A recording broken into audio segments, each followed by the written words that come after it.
করতে পারেন, সেই নারীর মধ্যে লক্ষ্মীর কোনোদিন দৃষ্টি পড়ে না।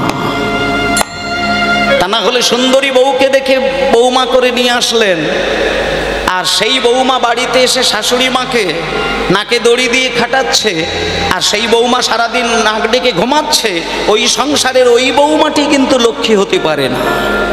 তাই জন্য মায়েদেরকে বিশেষ করে বলবো, বাবারা পারলে ভালো, না পারলে আরো ভালো, কিন্তু মায়েদেরকে বলবো 3:20 থেকে 4:20 যখন হবে ভোরের বেলা, ওই স্বল্প সময়টা একটু জেগে উঠে আপনি অন্তত সচেতন হয়ে ভগবানের নাম অমৃতের মধ্যে ডুববেন। এবং কেমন করে? যদি আপনি দীক্ষা মন্ত্র নিয়ে থাকেন তাহলে সেই দীক্ষা মন্ত্রটাকে সচেতন হয়ে জপ করবেন। যদি মনে করেন যে আমি কিছুই জানি না, মূর্খ মানুষ, মন্ত্র মুখস্থ করতে পারি না, কিচ্ছু দরকার নেই, হরে কৃষ্ণ মহামন্ত্রটি করবেন।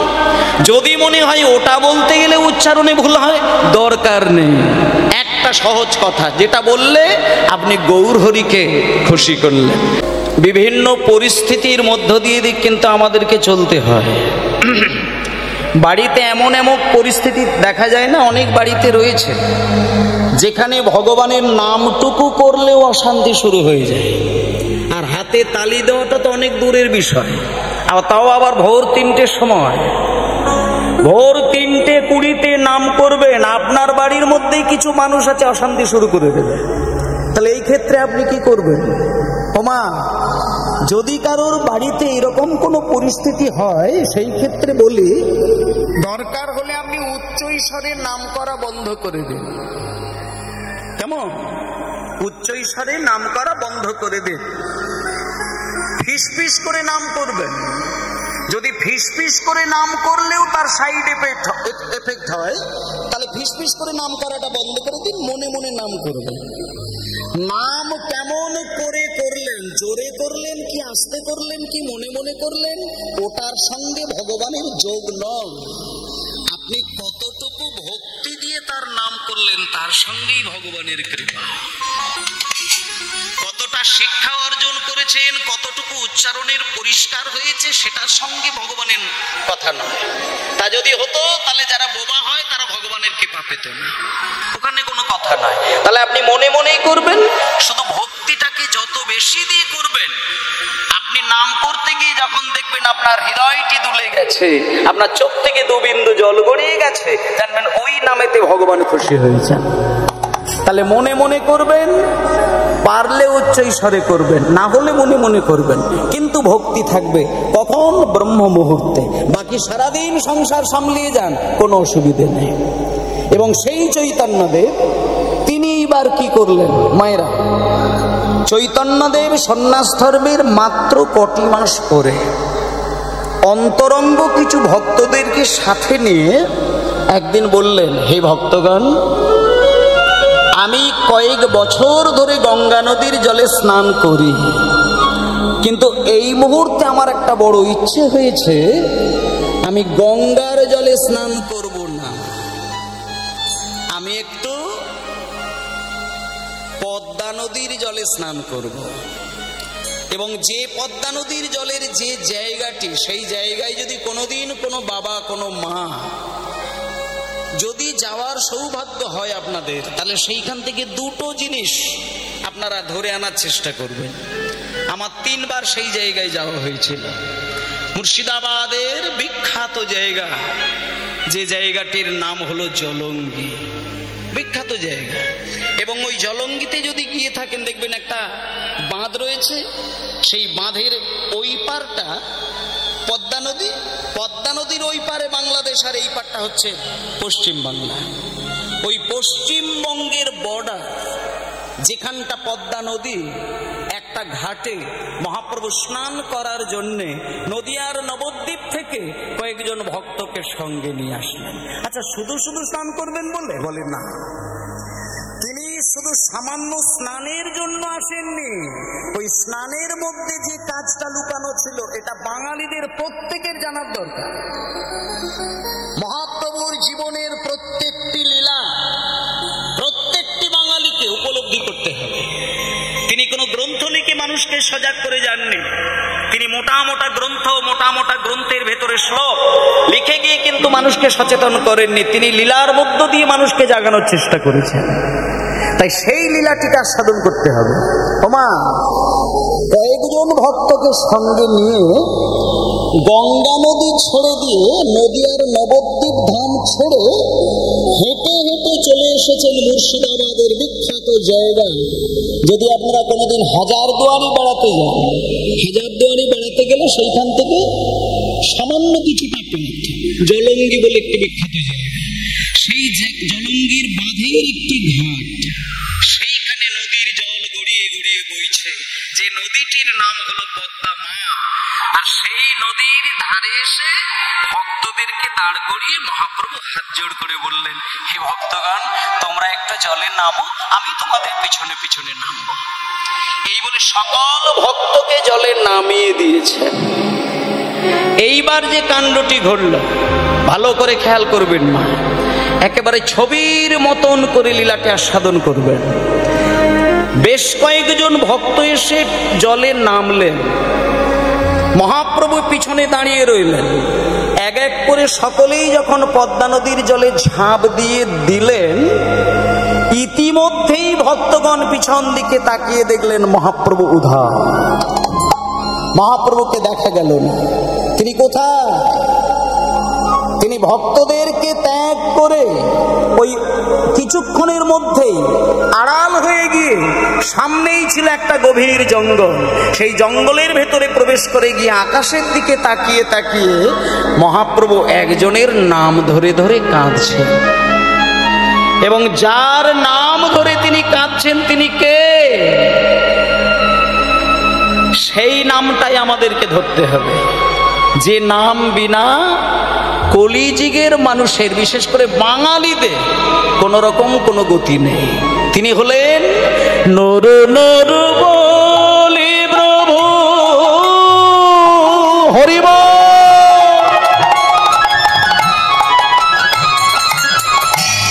ডাকে বারে বারে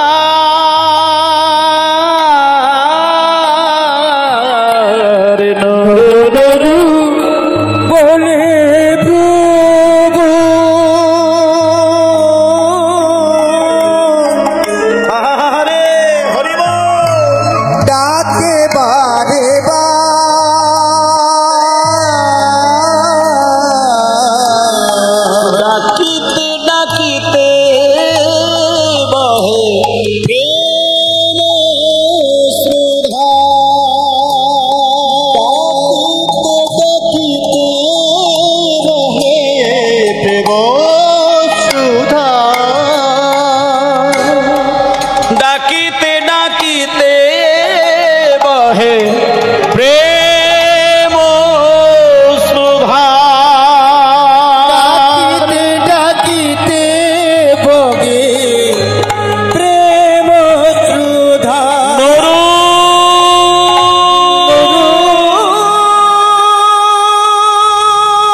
মায়েরা।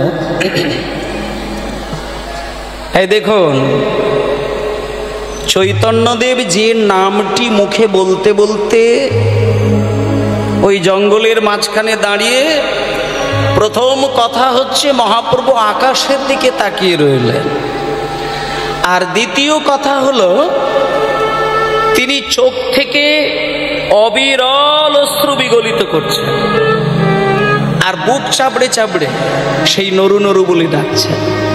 তাহলে কথাটি হচ্ছে নরু নরু নরু নরু বলছেন, আকাশের দিকে তাকিয়ে রয়েছেন, চোখ থেকে জল বেরিয়ে যাচ্ছে কেন? এই নামটা তো মহাপ্রভু এর আগে কোনোদিন করেননি। ভক্তগণ পদ্মা নদী থেকে উঠে মহাপ্রভুর কাছে গিয়ে বললেন, প্রভু প্রভু, আপনি এই জঙ্গলের মাঝখানে দাঁড়িয়ে নরু নরু বলে কাকে ডাকছেন? তাছাড়া আপনার সঙ্গে যারা আমরা এই নদিয়া থেকে এসেছি, কই এদের মধ্যে কারো নাম তো নরু নয়। আমরা এখানে যতজন বসে রয়েছে কেউ তো নরু নেই।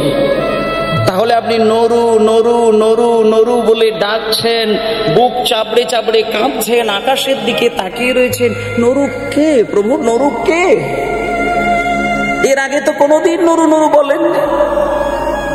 তখন মহাপ্রভু বলছেন, হে ভক্তগণ, আমি নরু নরু নরু নরু বলে যাকে ডাকছি তার এখনো জন্মই হয়নি, তার এখনো জন্মই হয়নি। আমি চিৎকার করে তার নাম ধরে বুক চাপড়ে কাঁদছি। কেন জানো? আমার এই ডাক যাতে তার কান পর্যন্ত চলে যায়। আমার এই ডাক শুনতে পেয়ে সে যেদিনকে পৃথিবীতে এসে জন্ম নেবে, সেদিন দুটো নাম থাকবে তার। ভালো নাম হবে নরোত্তম, আর ডাক নাম হবে নরু। এর বাইরে তোমাকে কিছু জানতে হবে। হে ভক্তগণ, তোমরা স্নান টান সেরে ওপরে ওঠো, আমার একটু পদ্মা নদীর জলে কাজ আছে। সবাইকে সরিয়ে দিয়ে নরু নরু বলি প্রভু হরিব।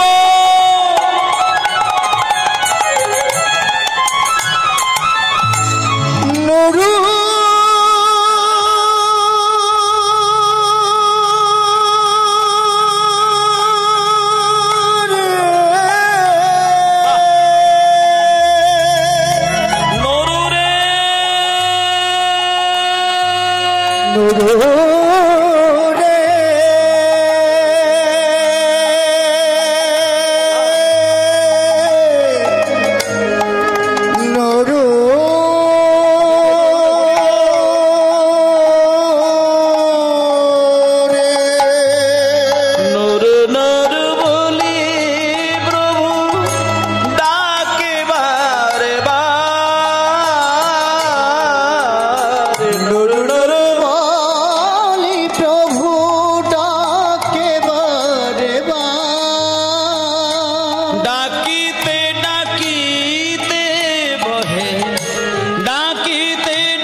মায়েরা, চৈতন্য মহাপ্রভু ভক্তদেরকে বললেন, হে ভক্তগণ, আমি নরু নরু বলে যাকে ডাকছি তার এখনো জন্ম হয়নি। তোমরা একটা কাজ করো, তোমরা স্নান টান সেরে বাঁধের ওপরে উঠে দাঁড়াও। আমি আজকে পদ্মা নদীর জলে একা একা স্নান করব। আজকে আমার নদীর জলে কিছু কাজ আছে, সেটা সব তোমাদেরকে সঙ্গে নিয়ে করা যাবে না। তোমরা একটু ওপরে দাঁড়াও, আমি নদী থেকে স্নান করে এসে তোমাদের সঙ্গে হরিনাম করতে করতে বাড়ি ফিরব। শোনেন মায়েরা, সকলকে স্নান করিয়ে দিয়ে মহাপ্রভু আজকে একা একা জলে নামছে। যে মহাপ্রভু ভক্তদেরকে বাদ দিয়ে কোনোদিন কোনো কাজ করতে চাননি, বিশেষ করে আবার নদিয়া থেকে হাঁটিয়ে হাঁটিয়ে যে ভক্তদেরকে আনলেন, তাদেরকে আড়াল করে মহাপ্রভু কি কর্ম করতে পারে সেইটা ভক্তগণ দূর থেকে লক্ষ্য রাখবেন, এবং সেটা আমরাও লক্ষ্য করব। দেখুন মায়েরা, ধীরে ধীরে ধীরে ধীরে কৃষ্ণ কৃষ্ণ বলতে বলতে মহাপ্রভু জলে নামছেন, পদ্মা নদীর জলে নামছেন। জলে নামতে নামতে নামতে নামতে নামতে নামতে নামতে নামতে যখন পদ্মার জলটা নাভি সমান হয়ে যায়, আর জলে নামলেন। নাভি সম জলে দাঁড়িয়ে মহাপ্রভু পদ্মা নদীর জলে পদ্মা নদীর উদ্দেশ্যে একটা কথা বলতে শুরু করলেন।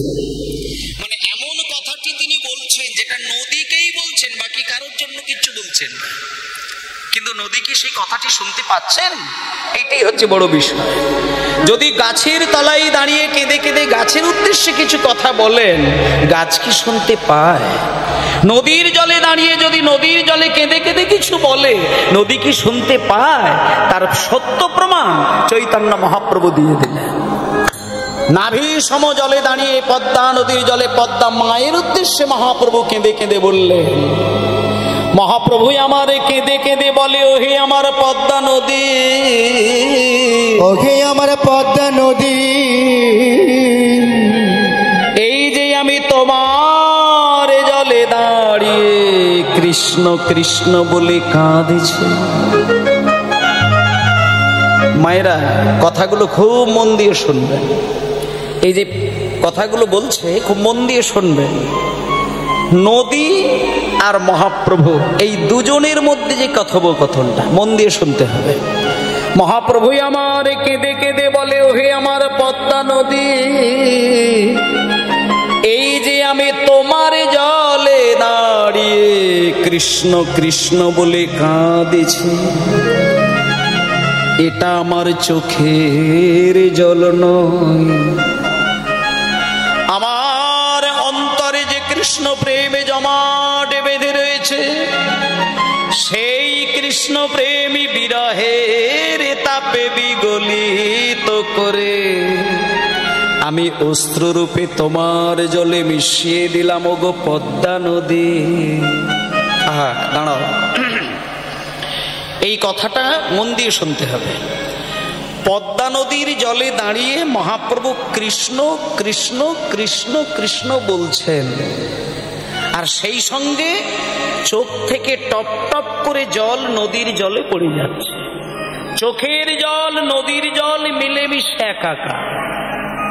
কিন্তু মহাপ্রভু শুধু নিছক কাঁদছেন তা না, সেই সঙ্গে গুরুত্বপূর্ণ একটি কথা বলছেন।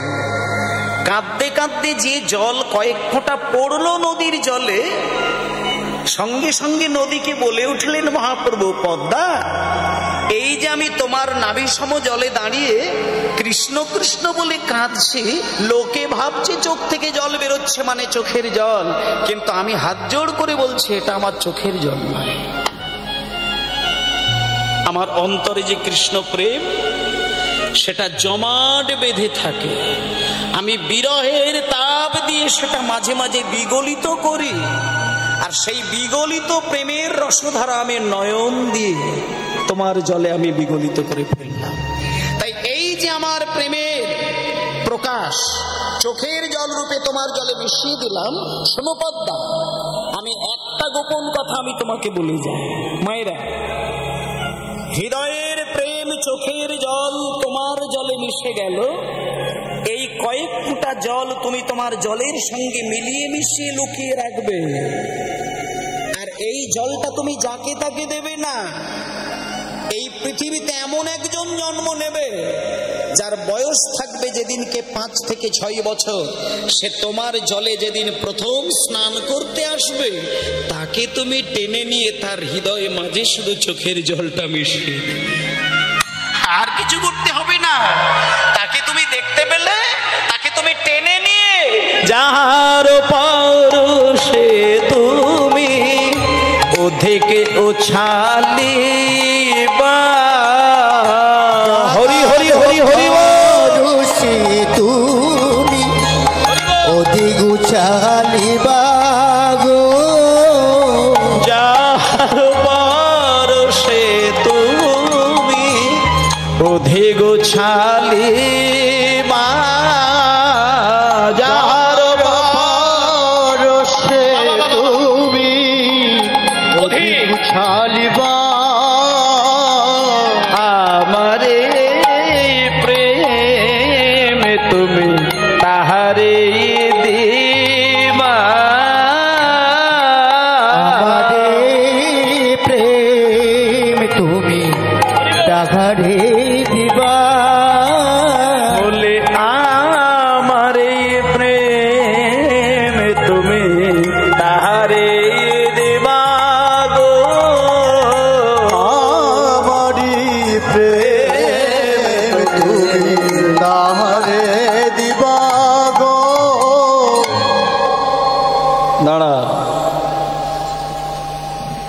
যে নদী কোনো দিন নিজে থেকে কোনোদিন কারোর সঙ্গে কথা বলেনি,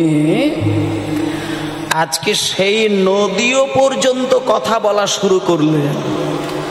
মায়েরা শোনে, ভক্তির এত ক্ষমতা যে পাথর পর্যন্ত কথা বলে। আর অভক্তি যদি হৃদয়ে থাকে, এত সুন্দর হৃদয় তখন পাথরও হয়ে যায়। আজকে নদী কোনোদিন কথা বলেনি, আজকে সেই নদীও পর্যন্ত মহাপ্রভুকে ডেকে কথা বললেন।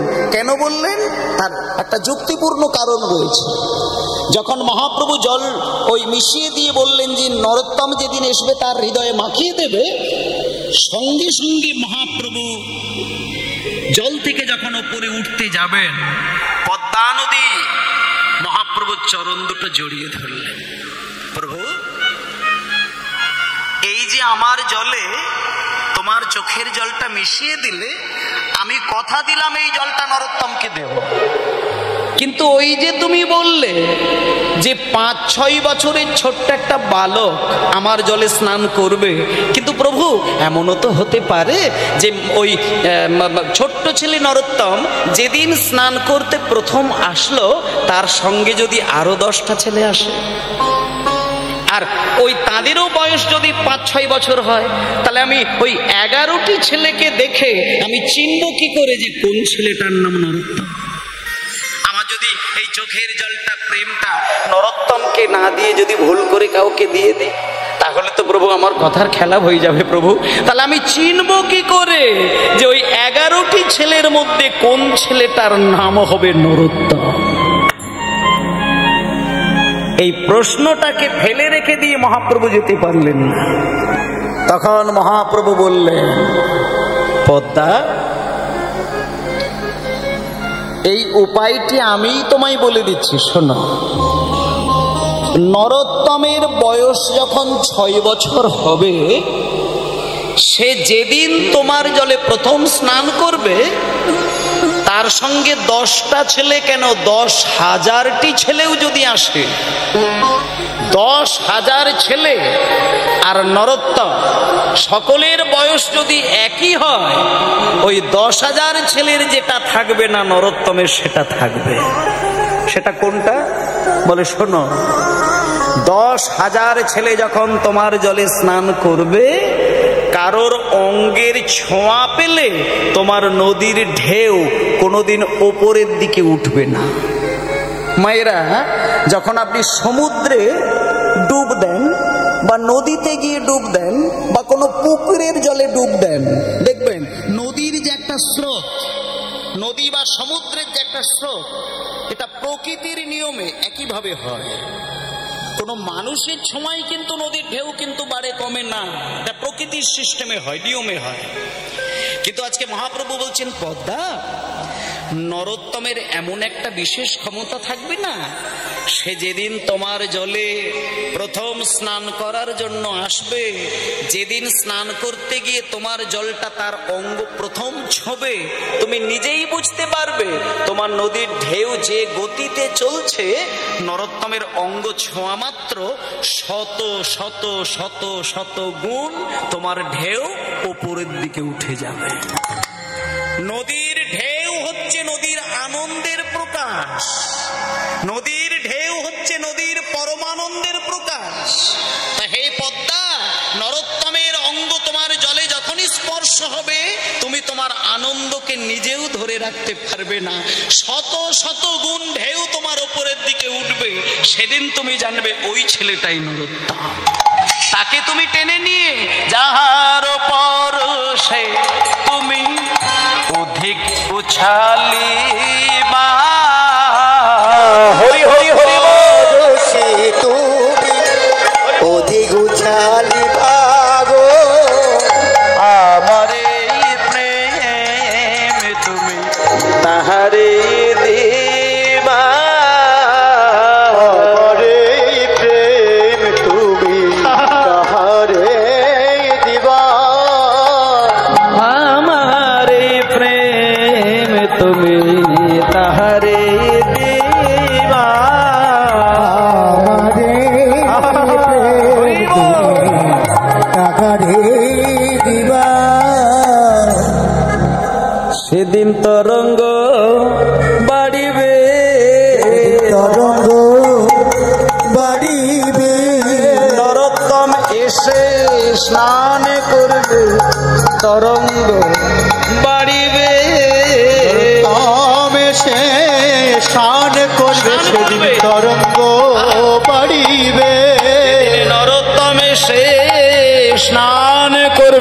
কৃষ্ণ বলে কেঁদে বেড়াবে, হরি বল। করবে কৃষ্ণ বলে কেঁদে বেড়াবে, নরোত্তম এসে স্নানে করবে কৃষ্ণ বলে কেঁদে বেড়াবে, তরঙ্গ বাড়িবে বাড়িবে।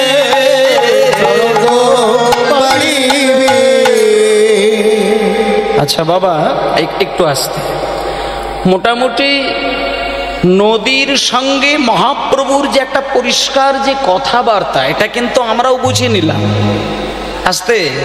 মানে পদ্মা নদী কি জানতে চাইলেন আর মহাপ্রভু কি বলতে চাইলেন, এটা একেবারে পরিষ্কার হয়ে গেল। এইবার ভালো করে দেখুন মা, নদীকে যা বলে দেওয়ার বলে দিল। এইবার মহাপ্রভু আবার ভক্তদেরকে সঙ্গে নিয়ে চলে এলেন কোথায়? কোথায় আসলেন ও মায়েরা?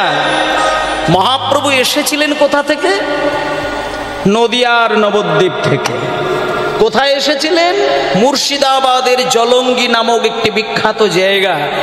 এখনো যদি আপনারা সেই জায়গায় যান, আমি বলে দেবো আপনাদেরকে, একটুখানি যদি যাবার মতো আপনাদের সময় হয়, তাহলে গেলে দুটো জিনিস আপনি করবেন। এক নম্বর হচ্ছে ওইখান থেকে একটু নদীর জল অবশ্যই নিয়ে বাড়িতে রাখবেন, আর পারলে ওই নদীর কাছ থেকে একটু মাটি তুলে নিয়ে এসে বাড়িতে রেখে দেবেন। কারণ ওই নদীর জলে মহাপ্রভুর চোখের জল, আর ওই নদীর পাড়ে চৈতন্যদেবের পদধূলি এখনো কিন্তু পড়ে রয়েছে। আপনারা অবশ্যই এই দুটো জিনিস আপনারা করবেন। মহাপ্রভু এই সমস্ত কর্ম সেরে যখন বাড়িতে আসলেন, তার কয়েকটি মাস পরে তিনি সন্ন্যাসী হয়ে বিদায় নিলেন। সুন্দর করে ব্যাপারটাকে একটু মায়েরা পরিষ্কার করে নিজের হৃদয়ের মধ্যে আস্বাদন করবেন। কীর্তন গান সেই রকম একটি গান, যে গান শুনতে শুনতে শুনতে শুনতে হৃদয়ের মধ্যে লীলাটাকে দর্শন করা যায়। আর যে ব্যক্তি লীলা দর্শন করতে পারেন, আমি এইটুকু অন্তত বলবো, কীর্তন এমনি এমনি শোনা আর কীর্তন শুনতে শুনতে হৃদয়ের মধ্যে লীলাটাকে ছবির মতন দেখা, দুটোর ফল কিন্তু এক নয়। যেদিনকে আপনি কীর্তন শুনে আপনার হৃদয়ে ছবি রূপে ধরা পাবেন, সেই দিনই জানবেন ওই কীর্তন শুনতে শুনতে আপনি অনায়াসেই কিন্তু আত্মনিবেদন করলেন। আর কীর্তন গানের উদ্দেশ্যই হলো ভগবানের চরণে আত্মনিবেদন করা। কীর্তন মানে তত্ত্ব শোনা, কীর্তন মানে নাচ দেখা, কীর্তন শোনা মানে তাল তরঙ্গ, কীর্তন শোনার মূল লক্ষ্য হচ্ছে ড্যান্স করা, এটা কিন্তু নয়। কীর্তন গানের মূল লক্ষ্যটি হচ্ছে ভগবানের প্রতি আত্মনিবেদন। আত্মনিবেদন যেদিন আসবে, সেদিন আপনি একবার কৃষ্ণ বলবেন, চোখ থেকে কয়েক হাজার ফোঁটা জল গড়িয়ে যাবে। অনুরাগী ভক্ত কৃষ্ণ বলতে গিয়ে বুক চাপড়ে কান্নাকাটি করেন, ভক্ত ভগবান মিলন ওই জায়গায় হয়। তাই মায়েরা, যে কথাটি বলছিলাম,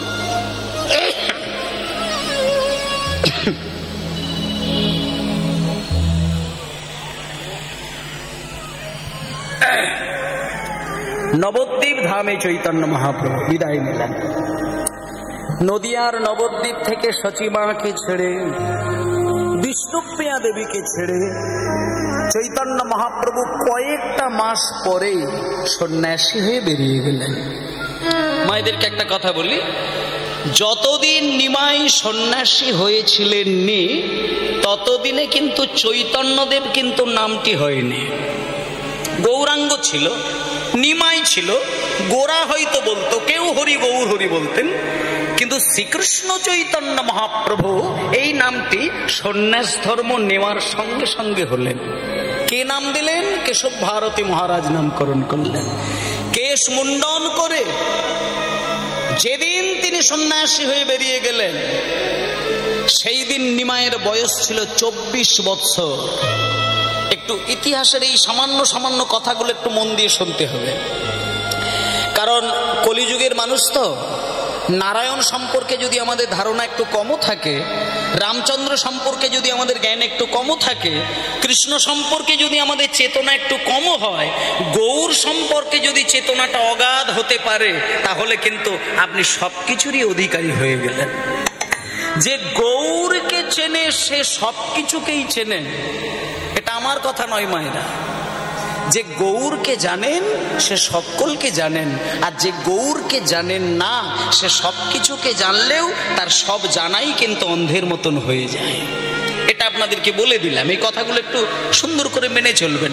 আপনি গৌর সম্পর্কে কতটুকু জানলেন এইটা সব সময় বিচার করে চলবেন। তাহলে আমি একটুখানি কথা বলি।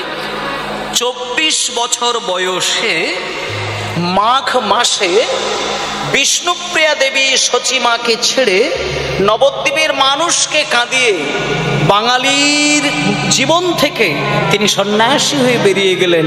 কোথায়? পুরীর মন্দিরে। এবং পুরীর মন্দিরে যদি কোনোদিন আপনারা যান, কয়েকটা জিনিস অবশ্যই দেখে আসবেন।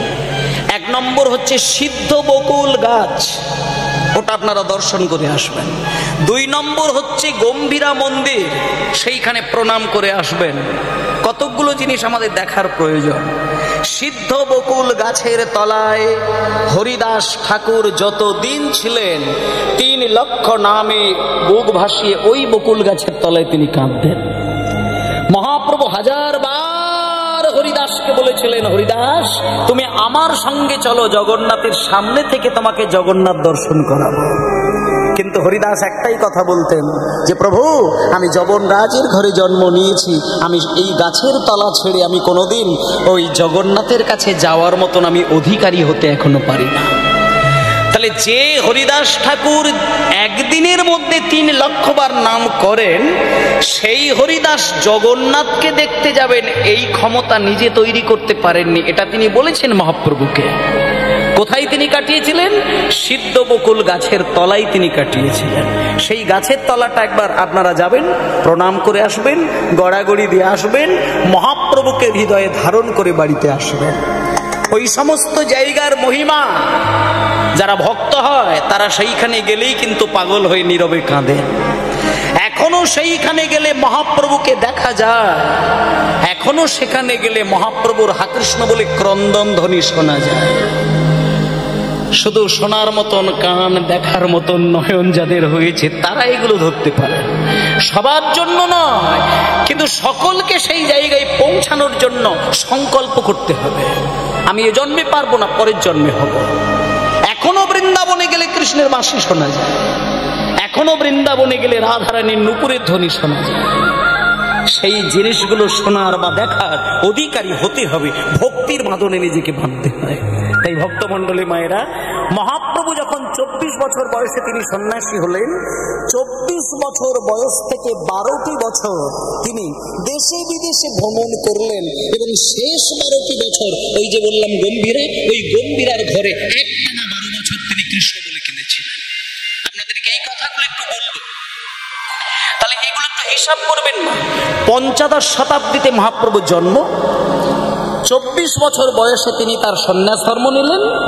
সন্ন্যাস ধর্মের পরে 12টা বছর তিনি দেশে বিদেশে ঘুরে কাটালেন। তার পরের 12টি বছর তিনি কি করেছিলেন এইগুলো আপনাদের দেখতে হবে।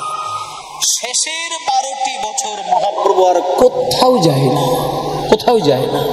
ওই যে বললাম গম্ভীরা, ওই গম্ভীরার ঘরের দরজা বন্ধ করে দিয়ে ডান দিকে স্বরূপ দামোদর আর বাম দিকে রামানন্দ রায় দুইজনকে বুকে জড়িয়ে ধরে শুধু কৃষ্ণ কৃষ্ণ বলে কেঁদেছিলেন। তাও কেমন ভাবে কেঁদেছিলেন? একটা মানুষ কেমন ভাবে কাঁদতে পারেন এই ধারণাটা আমাদের কতটা রয়েছে মায়েরা? যার যত বিরহের গভীরতা হোক না কেন, যত বিরহই হোক না কেন মায়েরা, দেখবেন চোখ থেকে জল কোনোদিন ঠিকরে ছুটে যায় না। কিন্তু মহাপ্রভু যখন ডান হাতে স্বরূপ দামোদরকে জড়িয়ে ধরে হা কৃষ্ণ বলে কাঁদতেন, মহাপ্রভুর একবার কৃষ্ণ বলে কান্না, চোখ থেকে জল পিচকারির মতো ঠিকরে গিয়ে স্বরূপের বদন ভিজিয়ে দিতেন। রামানন্দ রায়কে জড়িয়ে ধরে যখন কৃষ্ণ বলে কাঁদতেন, চোখ থেকে জল ঠিকরে গিয়ে রামানন্দ রায়ের বদন ভিজিয়ে দিত। এত তার প্রেম, এত অনুরাগ, এত ভক্তি।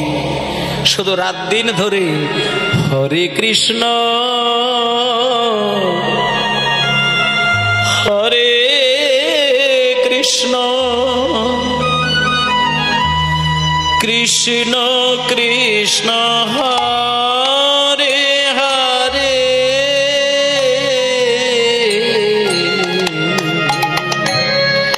হরে রাম হরে রাম রাম রাম হরে হরে। নিতাই গৌর প্রেমানন্দে হরি বল। হরে কৃষ্ণ কৃষ্ণ কৃষ্ণ হরে হরে হরে রাম হরে রাম রাম রাম হরে হরে হরে কৃষ্ণ হরে কৃষ্ণ কৃষ্ণ কৃষ্ণ হরে হরে হরে রাম হরে রাম রাম রাম হরে হরে হরে কৃষ্ণ হরি হরি বল হরি হরি বল। কৃষ্ণ কৃষ্ণ হরে হরে হরে রাম রাম রাম হরে হরে হরে কৃষ্ণ হরে কৃষ্ণ কৃষ্ণ কৃষ্ণ হরে হরে হরে রাম রাম রাম হরে হরে হরে কৃষ্ণ কৃষ্ণ কৃষ্ণ কৃষ্ণ হরে হরে হরে রাম হরে সবাই বলুন নিতাই গৌর হরি বল। হরে হরে দাঁড়া বাবা, এই যে গম্ভীরার ঘরের মধ্যে 12টা বছর কি বলে বলে কেঁদেছেন? শুধু কৃষ্ণ কৃষ্ণ কৃষ্ণ কৃষ্ণ কৃষ্ণ, এর বাইরে কোনো কথা নেই। শুধু কান্না, শুধু কান্না, পাগলের মতন কান্না, পাগলের মতন কান্না। কেঁদে কেঁদে কেঁদে কেঁদে কেঁদে কেঁদে 12টি বৎসর তিনি ওই গম্ভীরার ঘরকে চোখের জলে ভিজিয়েছিলেন। সে কান্নার কথা মানুষ উপলব্ধি করতে পারবে না। কাঁদতে কাঁদতে সারা অঙ্গ ভেসে গিয়ে মন্দির প্রান্তর থেকে চোখের জল বাইরে বেরিয়ে আসতে ভক্তগণ দেখেছে। কেমন ভাবে তিনি কেঁদেছিলেন। তাহলে এইবার দেখুন মায়েরা, তাহলে 24 বছর বয়সে তার সন্ন্যাস ধর্ম, তার পরের 12টি বছর তিনি দেশে বিদেশে ভ্রমণ করা, আর বাকি শেষ 12টি বছর তিনি একভাবে কৃষ্ণ বলে কান্না করা। এই নিয়ে মহাপ্রভুর মোট বয়স হলো 48। এইবার যেদিন তার 48 বছর বয়স, একদিন তিনি হঠাৎই সারা দুনিয়া ছেড়ে, বাংলা ছেড়ে, আমাদেরকে ছেড়ে তিনি জগৎ ছেড়ে বিদায় নিলেন। তাহলে মহাপ্রভুর যখন 48 বছর বয়স, তিনি আমাদেরকে ছেড়ে চলে গেলেন, আর আমরা তাকে পেলাম না। তাহলে 48 বছর বয়সে যখন নিমাই চলে যায়, নিমাই চলে যাবার আরো অনেকগুলো বছর কাটার পরে, শুনুন খুব গভীর চিন্তার বিষয়, আজকের যে পালাটি বা লীলাটি আপনাদের শ্রবণ করাবো, এই কারণে আমি পালাটি আপনাদের শোনাতে চাইছি। এই যে সারাদিন ধরে কীর্তন হচ্ছে, এই কীর্তনের মূল পিতা মাতা কে ছিলেন, মানে কার হাত ধরে আমরা এত সুন্দর কীর্তনের অমৃতের মঞ্চটা পেলাম। মানে এই কীর্তন আসর সেই আসর যেখানে বসে পরে কাঁদলে পরে কোথাও গিয়ে কাঁদতে লাগে না। আপনি মন্দিরে কোনোদিন যেতে পারেননি, তাতে কোনো দুঃখ করার দরকার নেই। আপনি কোনোদিন জীবনে তীর্থে বেড়াতে যেতে পারেননি, দরকার নেই। আপনি বৃন্দাবনে যেতে পারেননি সারা জীবন, কিচ্ছু করার দরকার নেই। আপনার টাকার গরম থাকলে আপনি বৃন্দাবনে যেতেই পারেন, কিন্তু এটা ভাববেন না যে বৃন্দাবনে গেছেন বলে আপনি বৃন্দাবন দর্শন করলেন, তা কিন্তু নয়। বৃন্দাবন দর্শন করা আর বৃন্দাবনে গিয়ে প্রাকৃতিক ভৌগোলিক পরিবেশটাকে লক্ষ্য করা দুটো কিন্তু এক নয়। আপনার যদি পকেটের গরম থাকে আপনি প্রত্যেক বছর বৃন্দাবন যেতেই পারেন, কিন্তু বৃন্দাবনের প্রাকৃতিক ভৌগোলিক পরিবেশটাই দেখা হবে, কিন্তু বৃন্দাবনের আদি রসতত্ত্বটা কিন্তু হৃদয়ে কোনোদিন স্পর্শ হবে না।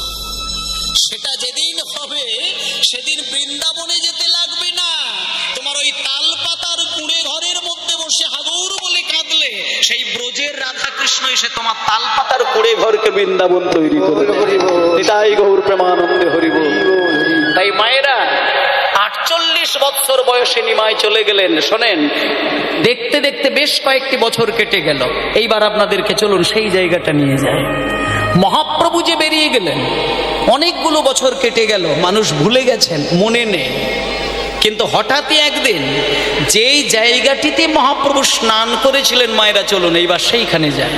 যেখানটা মহাপ্রভু স্নান করেছিলেন, পদ্মা নদীর জলে কৃষ্ণ কৃষ্ণ বলে কেঁদেছিলেন, সেই ঘাটের উল্টো দিকটা এখনো কিন্তু আছে, আপনারা গেলে দেখতে পাবেন। সেই ওপারে সেই জায়গাটির নাম হলো রাজশাহী জেলা। তাহলে কি জেলা বললাম? রাজশাহী জেলা। সেই রাজশাহী জেলার ভেতরে একটা ছোট্ট গ্রাম রয়েছে, যে গ্রামটির নাম হলো খেতুরি গ্রাম। এখনো যদি আপনি লোকেশন সার্চ করে দেখেন, সেইখানে দেখবেন ওই খেতুরি গ্রামটা কিন্তু আপনি পাবেন। এবং সেই খেতুরি গ্রামে যদি এখনো গিয়ে পৌঁছে যান, সব থেকে বড় কথা হচ্ছে সেই খেতুরি গ্রামের মাঝখানে গিয়ে একটা বিরাট রাজবাড়ি আপনি এখনো দেখতে পাবেন। তার থেকে বড় বিষয়, সেই রাজবাড়ির যিনি রাজা ছিলেন, যার নাম হলো কৃষ্ণানন্দ দত্ত, তার স্ত্রী হচ্ছেন নারায়ণী দেবী। যে কারণে কথাটি উঠল, নারায়ণী দেবী কেমন ভাবে কৃষ্ণ বলে কাঁদতেন আর আমরা কেমন করে কৃষ্ণ বলে কাঁদি, এইটা আপনারা একটু দেখবেন। আমরা রোজ ঠাকুর ঘরে হাত জোড় করে কাঁদি, কিন্তু মায়েরা ঠাকুর ঘরে বসে কাঁদতে সবাই পারে, কিন্তু মায়া কান্না কাঁদা সহজ, প্রেমের কান্না কাঁদাটা কিন্তু সহজ কথা নয়। আপনি মন্দিরে গিয়ে কাঁদতেই পারেন, আপনি মন্দিরে গিয়ে ডালা সাজিয়ে বুক ভাসাতেই পারেন, কিন্তু আপনি যদি মন্দিরে গিয়ে থালা সাজাতে গিয়ে, ডালা সাজাতে গিয়ে, মালা ঝোলাতে গিয়ে কাঁদতে কাঁদতে যদি আপনার মায়ার কোনো যন্ত্রণার কথা মনে পড়ে যায়, তাহলে জানবেন ওটা আপনার মায়ার কান্না, ওটা আপনার প্রেমের কান্না নয়। ওই চোখের জল ভগবান কোনোদিন গ্রহণ করেন না। মায়েরা, ভগবানকে কেউ যদি প্রেমের কান্নায় এক ফোঁটা জলে ভেজাতে পারেন, ভগবান তার কাছে দেখা দেওয়া নয়, ভগবান তাকে কৃপা করা নয়, ভগবান তার কাছে নিজেকে বিক্রি করে দেয়। এই জায়গাগুলো বুঝবেন। কেউ যদি প্রেমের কান্না কাঁদতে কাঁদতে ভগবানের দু চরণে দু ফোঁটা নয়নের জল দেয়, তাহলে সেই ভগবান তার কাছে ধরা দেয়, বাঁধা পড়ে যায়, নিজেকে বিক্রি করে দেয়। তাই জন্য ওমা, সেই যে রাজশাহী জেলা, তার মধ্যে যে খেতুরি গ্রাম, সেই গ্রামের যে রাজবাড়ি, সেই রাজবাড়ির যিনি রাজা ছিলেন তার নাম হলো কৃষ্ণানন্দ দত্ত। তারই যিনি সহধর্মিণী ছিলেন নাম হচ্ছে নারায়ণী দেবী। নারায়ণী দেবী একটা ছোট্ট কৃষ্ণকে বুকে জড়িয়ে ধরে প্রত্যেক দিন 3 বার স্নান করাতেন। আমরা কবার স্নান করাই? একবার, দুপুর বেলা। কিন্তু নারায়ণী দেবী 3 বার বুকে জড়িয়ে ধরে স্নান করেন। কোন জলে? গঙ্গার জলেও নয়, পদ্মার জলেও নয়, নয়ন জলে 3 বার বুকে জড়িয়ে ধরে স্নান করে। স্নান করাই বুকের মাঝে জড়িয়ে ধরে চোখের জলে ভাসতে ভাসতে। আর একটা কথা শুধু নারায়ণী দেবী বলেন, হে ঠাকুর, এই যে আমি কেঁদে কেঁদে তোমার সেবা দিলাম, আমি কিচ্ছু চাই না, কিচ্ছু চাই না। আমি শুধু একটা জিনিস চাই, তুমি আমার গর্ভে এমন একটা ছেলেকে পাঠাও, যে ছেলেটা জন্মের পর থেকে যেন তোমাকে সেবা দিতে পারে ঠাকুর। আমি আর কিচ্ছু চাই না। আমরা ভগবানের কাছে সন্তান চাই বৃদ্ধ বয়সে নিজের খাবার জন্য, বংশ রক্ষার জন্য, ব্যবসা রক্ষার জন্য, বৃদ্ধ বয়সে খেতে পাবার জন্য। কিন্তু নারায়ণী দেবী ওইগুলো চায় না। তিনি রাজার স্ত্রী, তিনি রাজার স্ত্রী, তিনি রানী। তিনি মনে করলে একটা ছেলে চাইতেন বংশকে রক্ষা করার জন্য, তিনি ওটা বলেননি। তিনি রাত দিন কেঁদে কেঁদে বলতেন, ঠাকুর আমি বৃদ্ধ বয়সে খেতে পাবো এই আশায় আমি তোমাকে কোনোদিন ছেলে চাইব না। আমার পেটে, আমার গর্ভে তুমি যে ছেলেটিকে পাঠাবে, সেই ছেলেটা জন্মের পর থেকে সে যেন শুধুই তোমার সেবা দিতে পারে ঠাকুর, আমাকে সেবা দিতে হবে না। দেখতে দেখতে দেখতে দেখতে নারায়ণী দেবী গর্ভবতী হলেন। সেই নারায়ণী দেবীর গর্ভে রাজপ্রাসাদ আলো করে একটা ছেলে জন্ম নিলেন। মা বাবা আদর করে সেই ছেলেটির নাম রেখেছেন নরোত্তম। রাজশাহী জেলায় আছে খেতুরি গ্রাম, হরি হরি জেলায় আছে খেতুরি গ্রাম, রাজশাহী জেলায় আছে খেতুরি গ্রাম, রাজশাহী জেলায় আছে খেতুরি গ্রাম। আর কি অপূর্ব শোভা তার অতি মনোরম, তার অতি মনোরম, অপূর্ব শোভা তার অতি মনোরম, অপূর্ব শোভা তার অতি মনোরম, অপূর্ব শোভা তার অতি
তাই জন্য এখানে যারা মায়েরা রয়েছেন সকলকে একটা কথা বলবো, ভগবানের কাছে কেউ যদি ছেলের বাসনা করেন তাহলে অন্তত এইটুকু যেন ভুল করেও মনে করবেন না যে আমি ছেলের জন্ম দিলাম মানেই আমি ছেলের কাছ থেকে বৃদ্ধ বয়সে বুঝে পাওয়ার আশায় ছেলের জন্ম দিলাম, তা কিন্তু নয়। আপনি যদি বৃদ্ধ বয়সে, বৃদ্ধা বয়সে খাবার আশা নিয়ে সন্তানকে মানুষ করেন, একটা জিনিস পরিষ্কার যে কপালে যদি আপনার খাবারটা না থাকে, আপনি একটা ছেলে কেন 10টা ছেলের মা হলেও আপনি খেতে পাবেন না। আর আপনার কপালে যদি সুখ থাকে, খাবার লেখা থাকে, আপনার পেটে যদি ছেলে নাও জন্ম নেয়, 10 মায়ের 10 কোণ থেকে 10টা ছেলে এসে আপনাকে প্রাণ ভরে খাবার খাইয়ে দেবে। তাই জন্য একটা সোজা কথা বলি, যে মায়ের পেটে কৃষ্ণ ভক্ত সন্তান আসে সেই মা নয় শুধু, সেই ছেলের বাবা শুধু না, ওই বংশের বিগত 14 পুরুষ তারা যদি সারা জীবন পাপ করে করে পাপের একটা পাহাড় পর্যন্ত বসিয়ে রেখে দিয়ে যায়, একজন কৃষ্ণ ভক্ত সন্তানের এক ফোঁটা চোখের জলের যা মূল্য, বিগত 14 পুরুষের পাপের যে পাহাড় সব ধুয়ে মুছে পরিষ্কার হয়ে সবার চিত্ত শুদ্ধ হয়ে একদিন গোবিন্দ চরণে নিবেদিত হয়ে যায়। গৌর প্রেমানন্দে হরিব। কৃষ্ণ ভক্ত ছেলের মা, কৃষ্ণ ভক্ত ছেলের বাবা বৃদ্ধ বৃদ্ধ বয়সে খেতে পায় না, এই উদাহরণ আপনি কোথাও দেখাতে পারবেন না, কোনো ইতিহাসের পাতায় প্রমাণ দিতে পারবেন না। যে ছেলে কৃষ্ণ ভক্ত হবে, যে মেয়ে কৃষ্ণ ভক্ত হবে, সে নিজে খাবার মুখে তোলার আগে তার মা বাবার কথাটা মনে করে সে কিন্তু কাঁদবে। কৃষ্ণ ভক্ত সন্তান খেতে গেলে মায়ের কাছে গিয়ে জিজ্ঞেস করে, মা তুমি খেয়েছো? বাবা তুমি খেয়েছো? এই যে মা খেয়েছে কিনা, বাবা খেয়েছে কিনা। একজন ভেতরে থাকা কৃষ্ণ প্রেমী সে কোনোদিন মায়ের খোঁজ না নিয়ে নিজে খাবার তুলবে না। কিন্তু যদি কোনোদিন দেখেন গলা ভর্তি তুলসী কাঠের মালা, দ্বাদশ সঙ্গে তিলক সেবা করা, ধুতি পাঞ্জাবি পরা, জপমালায় নাম করা, কিন্তু মাকে বাবাকে খেতে দেয় না, ও কপট, ও কৃষ্ণ ভক্ত নয়। ওর বাইরে কৃষ্ণ ভক্তের আভরণ, ভেতরে এতটুকু কৃষ্ণ ভক্তের কোনো বিন্দু মাত্র, কোনো লেশ মাত্র পাওয়া যায় না। আর যার ভেতরে থাকে কৃষ্ণ প্রেম, তার বাইরে আভরণের দরকার হয় না। ওই প্রেমিক মা বাবাকে ভগবানের আগে বসিয়ে রাখেন। তাই ভক্তমণ্ডলী, মা গো, আজকে যে ছেলেটি জন্ম নিয়েছে নাম হচ্ছে নরোত্তম। আজকে নরোত্তমের দেখতে দেখতে দেখতে দেখতে বয়সটা ক্রমশ বাড়ছে। ওমা 6 মাস গড়িয়ে গড়িয়ে 1 বছর হলো, 1 বছর গড়িয়ে গড়িয়ে 4 বছর হয়ে গেল, 4 বছর গড়িয়ে গড়িয়ে যখন 5 বছর হয়ে গেল, বাবা একদিন নরোত্তমকে কাছে নিয়ে মনে মনে চিন্তা করছে, খোকা রে, এই খোকা, আমার টাকা পয়সার অভাব নেই, তোকে মানুষ করার জন্য আমার অনেক টাকা রয়েছে, পয়সা রয়েছে, সোনাদানা রয়েছে, গয়নাগাটি রয়েছে, জমি জায়গা রয়েছে, কিন্তু একটা কথা বলি খোকা, শোন, আমি তোকে ডাক্তার, মাস্টার, উকিল, ব্যারিস্টার, ইঞ্জিনিয়ার, এই এখনকার দিনের যেটা মায়েরা, ছেলেকে যদি টাকার মেশিন বানানো হয়, সেই মা বাবা মনে মনে চিন্তা করেন যে আমি একটা আদর্শ ছেলের মা হলাম কি বাবা হলাম। কিন্তু একটা কথা বলি মা, টাকার মেশিন বানাতে পারেন আপনি, কিন্তু একটা মানুষ বানাতে কিন্তু পারলেন না। কারণ একটা জিনিস জানতে হবে যে মানুষের হৃদয় রয়েছে, কিন্তু মেশিনের হৃদয় কিন্তু নেই। মেশিন হয়তো অনেক টাকা রোজগার করতে পারে, মেশিন হয়তো অনেক কাজ করে দেখাতে পারে, কিন্তু মেশিনের তো হৃদয় থাকে না। কিন্তু মানুষের একটা হৃদয় রয়েছে। তাই ভক্তমণ্ডলী মায়েরা, আজকে নরোত্তমের যখন 5 বছর বয়স, নরোত্তমের বাবার নামটা কি বলেছিলাম মায়েরা? বাবার নাম কি বলেছিলাম নরোত্তমের? কৃষ্ণানন্দ দত্ত। এইবার শোনেন, যখন নরোত্তমের 5 বছর বয়সটা গড়িয়ে গেল, একদিনকে নরোত্তমের বাবা মনে মনে চিন্তা করে নিলেন যে আমি আমার ছেলেকে লেখাপড়া শেখাতে গিয়ে আমার যদি রাজ সর্বস্ব বিকিয়েও যাই যাক, কিন্তু আমি ছেলেকে ওই ডাক্তার মাস্টার নয়, ছেলেকে আমি পণ্ডিত তৈরি করব, পণ্ডিত তৈরি করব। আমার ছেলে পণ্ডিত হবে, এর জন্য আমি বাবা হয়ে যা করতে হয় তাই করব। এই বলে মায়েরা নরোত্তমকে কোলে করে নিয়ে চলে গেলেন কোথায়? রাজশাহী জেলার মধ্যে সর্বশ্রেষ্ঠ একজন জ্ঞানী মহাপণ্ডিত, যার নাম হলো কৃষ্ণদাস পণ্ডিত। এখানে কিন্তু একটা বিষয় আছে বাবা, বাবার নাম হচ্ছে কৃষ্ণানন্দ দত্ত, আর মাস্টার মশাইয়ের নাম কিন্তু কৃষ্ণানন্দ নয়, কৃষ্ণদাস পণ্ডিত। নামের বিষয়টা প্রায় কাছাকাছি। এক বাবার নাম কৃষ্ণানন্দ, আর মাস্টার মশাইয়ের নাম হচ্ছে কৃষ্ণদাস পণ্ডিত। এবার কৃষ্ণদাস পণ্ডিতের কাছে বাবা যখন নরোত্তমকে কোলে করে নিয়ে হাজির হলেন, তখন ছেলেকে পাশে বসিয়ে রেখে দিয়ে বাবা বলছেন, মাস্টার মশাই, আর এই যে ছেলেটা দেখতে পাচ্ছেন, এ হচ্ছে আমার ছেলে, আর এর নাম হলো নরোত্তম। তা আমি যেহেতু ওর বাবা, আমি বাবা হয়ে আপনাকে একটা দায়িত্ব দিয়ে যাচ্ছি। আমি শুনেছি আপনি নাকি এই রাজশাহী জেলার মধ্যে একজন জ্ঞানী গুণী মহাপণ্ডিত, তাই আপনি আমার ছেলেকে পণ্ডিত তৈরি করে দেবেন, তাতে আপনার যত কিছু অভাব আছে আমি আপনার পূরণ করে দেব। এই বলে দিয়ে যখন বাড়িতে চলে এলে, মাস্টার মশাইয়ের প্রথম যে কাজ, নরোত্তমকে নরোত্তমকে কাছে ডেকে নিয়ে বলছেন, নরোত্তম শোনো, কাছে এসো। আমি সবার প্রথমে তোমায় জিজ্ঞেস করব, তোমার বাবা কি করেন সেটা আগে বলো।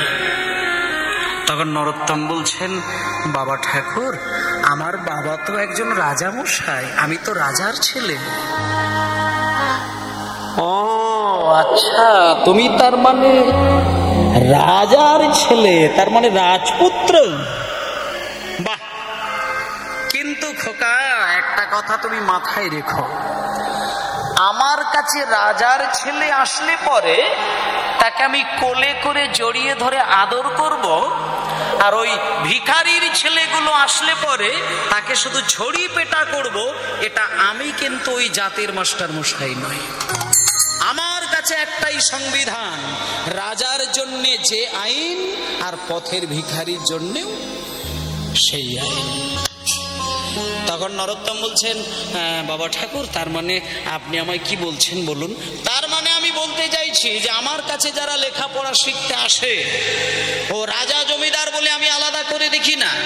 আমার ওই যে ছোট্ট একটা বেদি রয়েছে না, ওই বেদির উপরে তাকে প্রথম দিনে দাঁড় করায়, আর ওই বেদিতে দাঁড় করিয়ে ছোট্ট একটা পরীক্ষা করে নিই।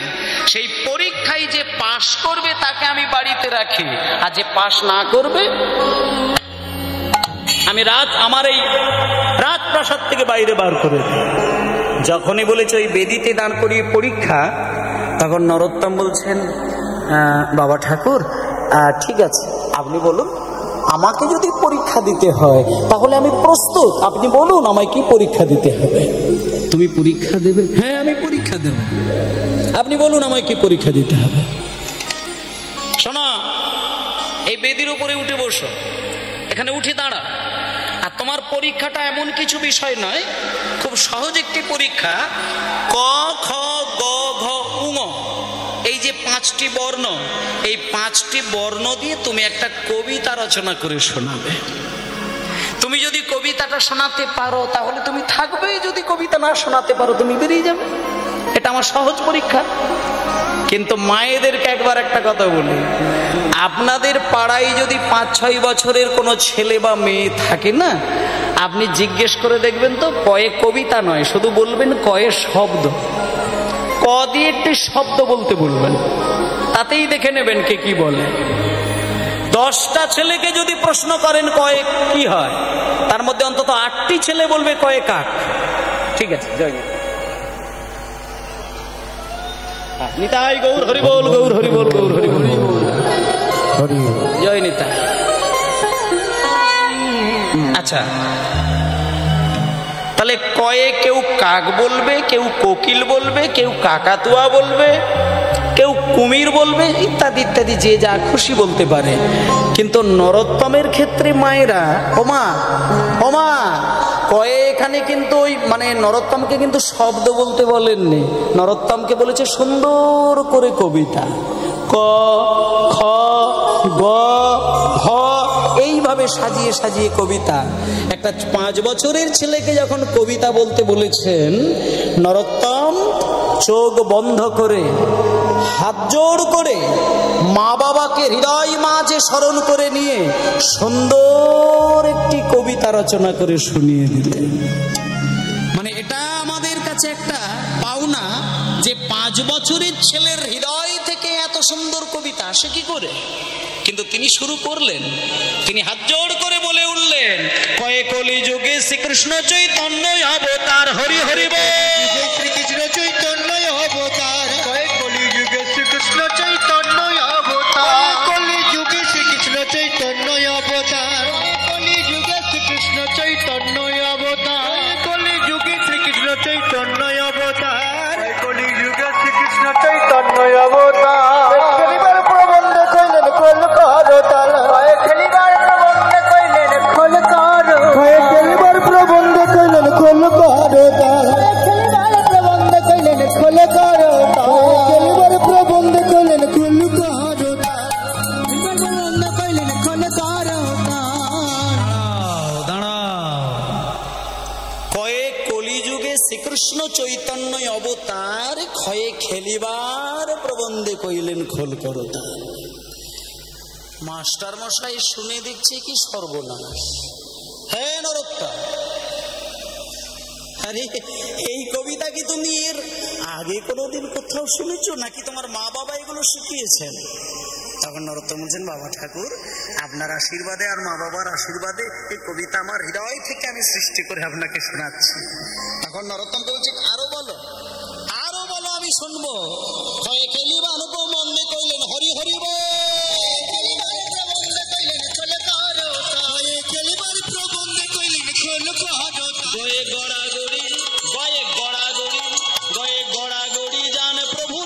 সংকীর্তনে হরি হরি প্রভু নিজ সংকীর্তনে গড়াগড়ি জান প্রভু নিজ সংকীর্তনে গড়াগড়ি জান প্রভু নিজ সংকীর্তনে গড়াগড়ি জান প্রভু নিজ সংকীর্তনে ঘরে ঘরে হরি নাম দেন সর্বজনে ঘরে হরি নাম দেয় সর্বজনে ঘরে ঘরে হরি নাম তিনি সর্বজনে ঘরে ঘরে হরি নাম দেয় সর্বজনে উচ্চৈস্বরে উচ্চৈস্বরে উচ্চৈস্বরে গান প্রভু জীবের লাগিয়া, গান প্রভু জীবের লাগিয়া, উচ্চৈস্বরে গান প্রভু জীবের লাগিয়া, হরি হরি হরি প্রভু জীবের লাগিয়া, উচ্চৈস্বরে গান প্রভু জীবের লাগিয়া, চৈতন্য করল জীবে কৃষ্ণ নাম দিয়া, চৈতন্য করল জীবে কৃষ্ণ দিয়া, চৈতন্য করল জীবে কৃষ্ণ নাম দিয়া, চৈতন্য করল জীবে কৃষ্ণ নাম দিয়া। এই বাবা, বাবা রে, আরে এত সুন্দর কবিতা। জয় নিতে জয় নিতে বাবা। আচ্ছা আচ্ছা, আমাদের ধলদিতা সার্বজনীন হরিবাসর সম্প্রদায়ের 90তম বর্ষ, সেক্ষেত্রে আমরা সবাইকে আমাদের তরফ থেকে হার্দিক অভিনন্দন জানাচ্ছি। আমরা কিছুটা সময় চেয়ে নিচ্ছি শুধু গৌর ভক্তবৃন্দ আপনাদের কাছ থেকে। আমাদের কিছু সম্মানপত্র দেওয়ার আছে। শ্রী দেবনারায়ণ পাল মহাশয়কে পুষ্পস্তবক তুলে দিচ্ছে শান্তনু দত্ত।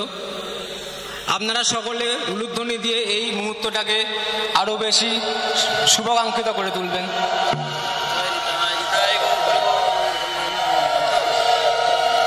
মহাশয়কে উত্তরীয় প্রদান করছে উত্তম দা মহাশয়। উত্তরীয়টা শ্রী দেবনারায়ণ পাল মহাশয়কে তুলে দেবে উত্তম দা মহাশয়। আপনারা সবাই দয়া করে উলুধ্বনি দিয়ে এই মুহূর্তটাকে আরও বেশি সাফল্যমণ্ডিত করে তুলবেন।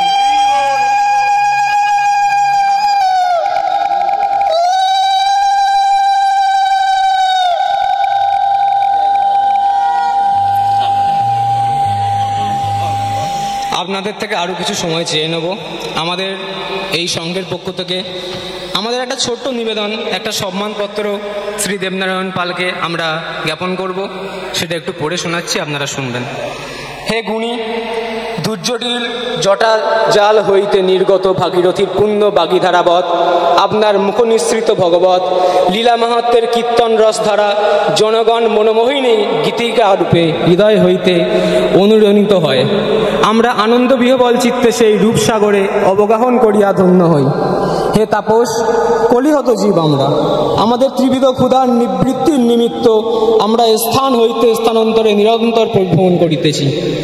অন্য আমাদের উদরের ক্ষুধার নিবৃত্তি করিতে পারে, সিনেমা, যাত্রা, থিয়েটার বা টিভি আমাদের মনের ক্ষুধার সাময়িক অবসান ঘটায়, কিন্তু আমাদের আত্মার ক্ষুধা একমাত্র আপনার ন্যায় মহান তপস্বীর কীর্তন তথা মুখমৃত স্রোতে অবগাহনেই পরিতপ্ত হইতে পারে। আপনার ন্যায় মহাত্মার সাধু সান্নিধ্য ভাগ্যক্রমে কদাচিৎ মিলে। আপনার সুখ সমৃদ্ধ উজ্জ্বল ভবিষ্যৎ কামনা করি। নিবেদনের ধলদিতা হরিবাসর সম্প্রদায়। এবার এই সম্মানপত্রটি আমাদের শ্রী দেবনারায়ণ পাল মহাশয়কে তুলে দেবে আমাদের সংঘের সদস্য শঙ্করচন্দ্র মহাশয়। আপনারা সবাই শঙ্করধ্বনি উলুধ্বনি দিয়ে মুহূর্তটাকে সাফল্যমণ্ডিত করে তুলবেন।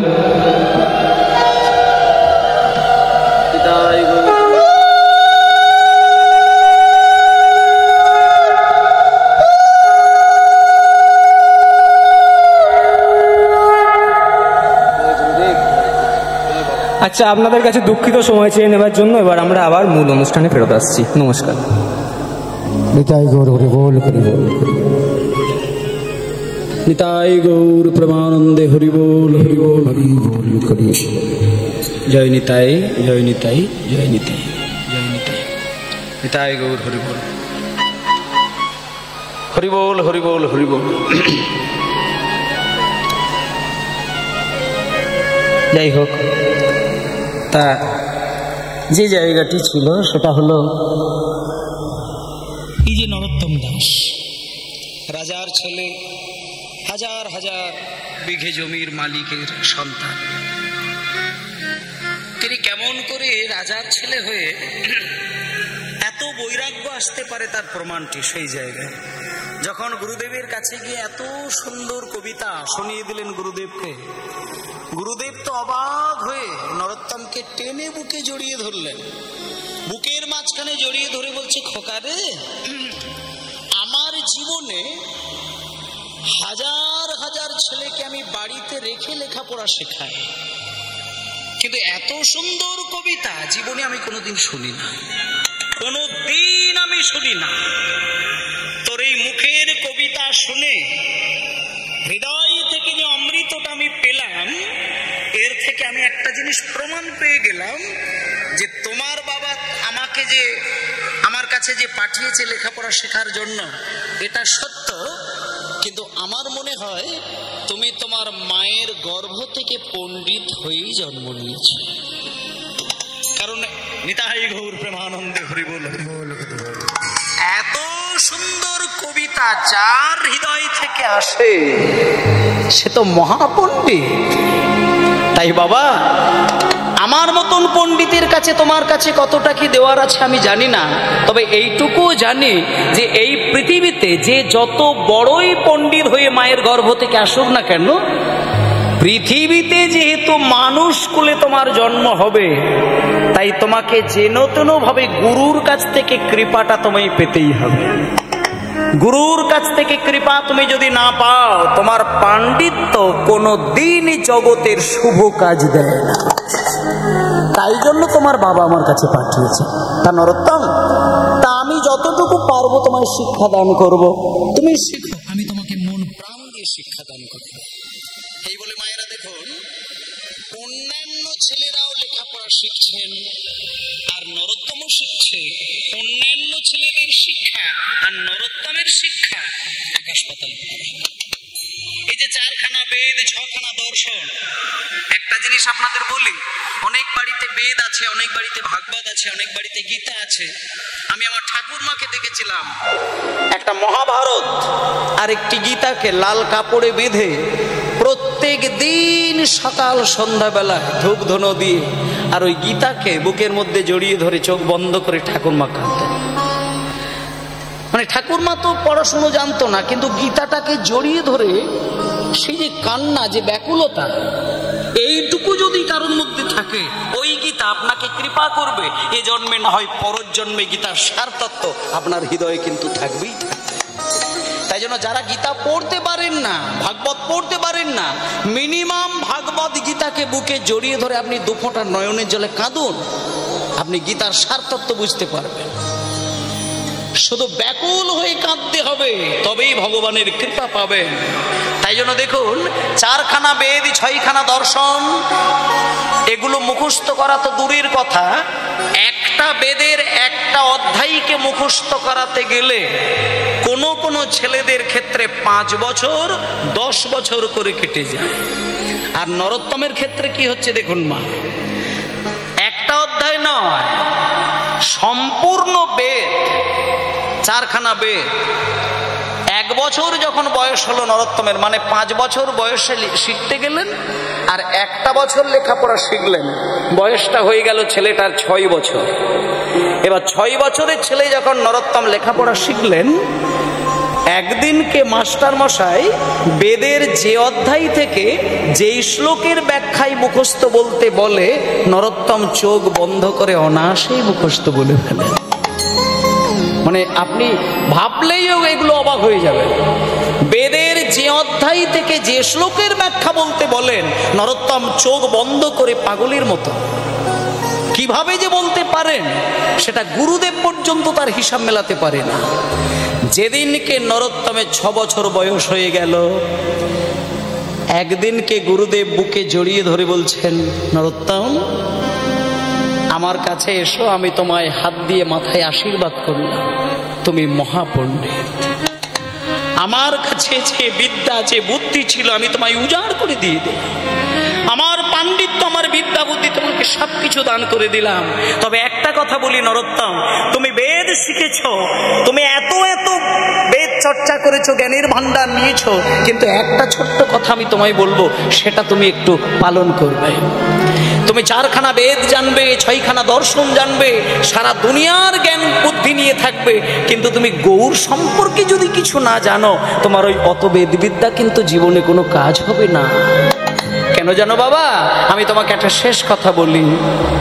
4 বেদ ষড় দর্শন করিয়া অধ্যয়ন, 4 বেদ ষড় দর্শন করিয়া অধ্যয়ন, আরে 4 বেদ ষড় দর্শন করিয়া অধ্যয়ন, 4 বেদ ষড় দর্শন অধ্যয়ন, সে যদি আমার গৌরাঙ্গ নাহি ভজে, আমার গৌরাঙ্গ নাকি বজে, যদি আমার গৌরাঙ্গ নাহি ভজে, আরে বৃথা তারি অধ্যয়ন লোচনবিহীন অধ্যয়ন লোচন বিঘ্ন জন, বৃথা তার অধ্যয়ন লোচন বিহীন জন, অন্ধের দর্পণে কিবা কাজ, অন্ধের দর্পণে কিবা কাজে, অন্ধের দর্পণে কিবা কাজে। আচ্ছা, এই পদাবলীটা একটু বলি বাবা, এই পদাবলীটার গুরুত্বটা কতটা। বলছে একটা অন্ধের কাছে আপনি হিরে দিয়ে সোনা দিয়ে বাঁধানো 10 লক্ষ টাকার আয়না দিলেন, আর বাজার থেকে ওই 20 টাকা দিয়ে একটা প্লাস্টিকের আয়না দিলেন, আর অন্ধকে প্রশ্ন করলেন যে বাবা কোন আয়নাটা তোমার সব থেকে বেশি প্রিয়। অন্ধ শুধু একটা কথাই বলবে, চোখে যেহেতু আমি দেখতেই পাই না, আমার কাছে 10 টাকার আয়নারও মূল্য নেই, আর 10 কোটি টাকার আয়নারও মূল্য নেই। তাহলে অন্ধের কাছে যেমন আয়নারই কোনো মূল্য নেই, তেমন যারা গৌরাঙ্গকে চেনে না, গৌর তত্ত্ব বোঝে না, গৌরের কোনো ভাবভক্তি সম্পর্কে কোনো সচেতন নেই, সেই মানুষ যদি পণ্ডিত হয়ে যায়, সেই পাণ্ডিত্য তার অন্ধের মতন হয়ে যায়। এই জন্য পদাবলিতে বললেন 4 বেদ ষড় দর্শন করিয়া অধ্যয়ন, সে যদি গৌর নাহি ভজে, বৃথা তার অধ্যয়ন লোচনবিহীন জন, অন্ধের দর্পণে কি কাজ।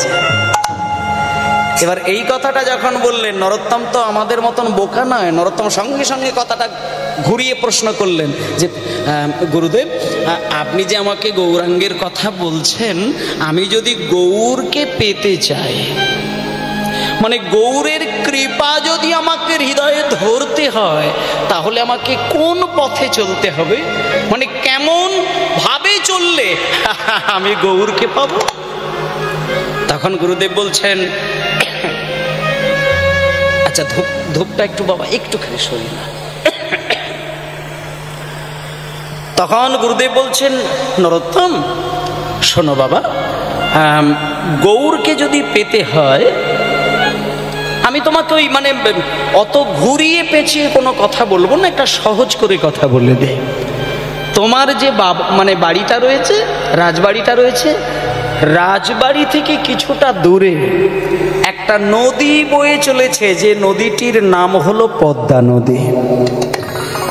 এবং সেই পদ্মা নদীর জলে আমি যতটুকু জানি, একদিন চৈতন্য মহাপ্রভু স্নান করেছিলেন। এবার দেখুন মায়েরা, গুরুদেবের শিক্ষাটা দেখুন। মাস্টার মশাই নরোত্তমকে বলছে, পদ্মা নদীর জলে চৈতন্যদেব স্নান করেছেন, এটা আমার জানা আছে। তা চৈতন্য মহাপ্রভু যদি নদীর জলে স্নান করেন, ডুব দেন, আর কিছু হোক বা না হোক, কোনো মানুষ যদি নদীতে স্নান করেন, অন্তত তার পায়ের ধুলোটা তো জলে থাকবে। নরোত্তম, তোমাকে কিছু করতে হবে না, তুমি বাড়িতে যাবে, সর্বপ্রথমে তুমি তোমার মাকে প্রণাম করবে, তারপরে তুমি তোমার বাবাকে প্রণাম করবে, মা বাবার আশীর্বাদটা আগে নেবে, তারপরে মা বাবার কাছ থেকে একটা ছোট্ট অনুমতি নেবে, এবং মা বাবার অনুমতি নিয়ে তুমি পদ্মা নদীতে স্নান করতে যাবে। স্নান করতে গিয়ে তুমি পদ্মা নদীকে হাত জোড় করে কেঁদে কেঁদে শুধু একটা বার বলবে, পদ্মা, আমি গুরুদেবের মুখে শুনেছিলাম তোমার জলে নাকি চৈতন্য মহাপ্রভু স্নান করেছিলেন, আর মহাপ্রভু যদি স্নান করেন, আমি যতটুকু জানি মহাপ্রভুর চরণের ধুলো তোমার জলে কিন্তু আজও মেশানো রয়েছে, তাই পদ্মা আমাকে একটুখানি চরণের ধুলো আমার গায়ে বুলিয়ে দেবে পদ্মা। এবার তোমার ওই কথা শুনে পদ্মা যদি সেই মহাপ্রভুর পদধূলির একটা কণা তোমার অঙ্গে শুধু বুলিয়ে দেয়, আমি গুরুদেব হয়ে তোমায় বললাম, তোমার মানব জীবন ধন্য হয়ে যাবে। নিতাই গৌর প্রেমানন্দে হরি বল।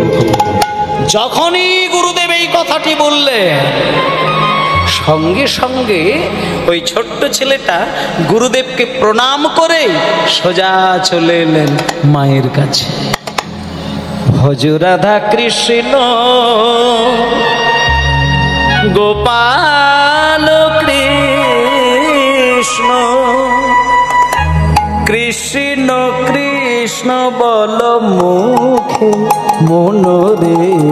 ভজ রাধা কৃষ্ণ হরি হরি হরি হরি গোপাল কৃষ্ণ, কৃষ্ণ কৃষ্ণ বল মুখে মনরে। আর ভজ রাধা কৃষ্ণ গোপাল কৃষ্ণ, কৃষ্ণ কৃষ্ণ বল মুখে মনরে। ভজ রাধা কৃষ্ণ গোপাল কৃষ্ণ, কৃষ্ণ কৃষ্ণ বল মুখে মনরে। ভজ রাধা কৃষ্ণ। আরে হরি দিন বন্ধু, চিরদিনের বন্ধু, হরি দিন বন্ধু, চিরদিনের বন্ধু। হরি দিন বন্ধু, চিরদিনের বন্ধু। আরে জীবের চির সুখে দুঃখে। হরি দিন বন্ধু, চিরদিনের বন্ধু। বলি হারি জীবের চির সুখী দুঃখে। আমার ভজনের চরণার বিন্দ, ভজনার চরণার বিন্দ।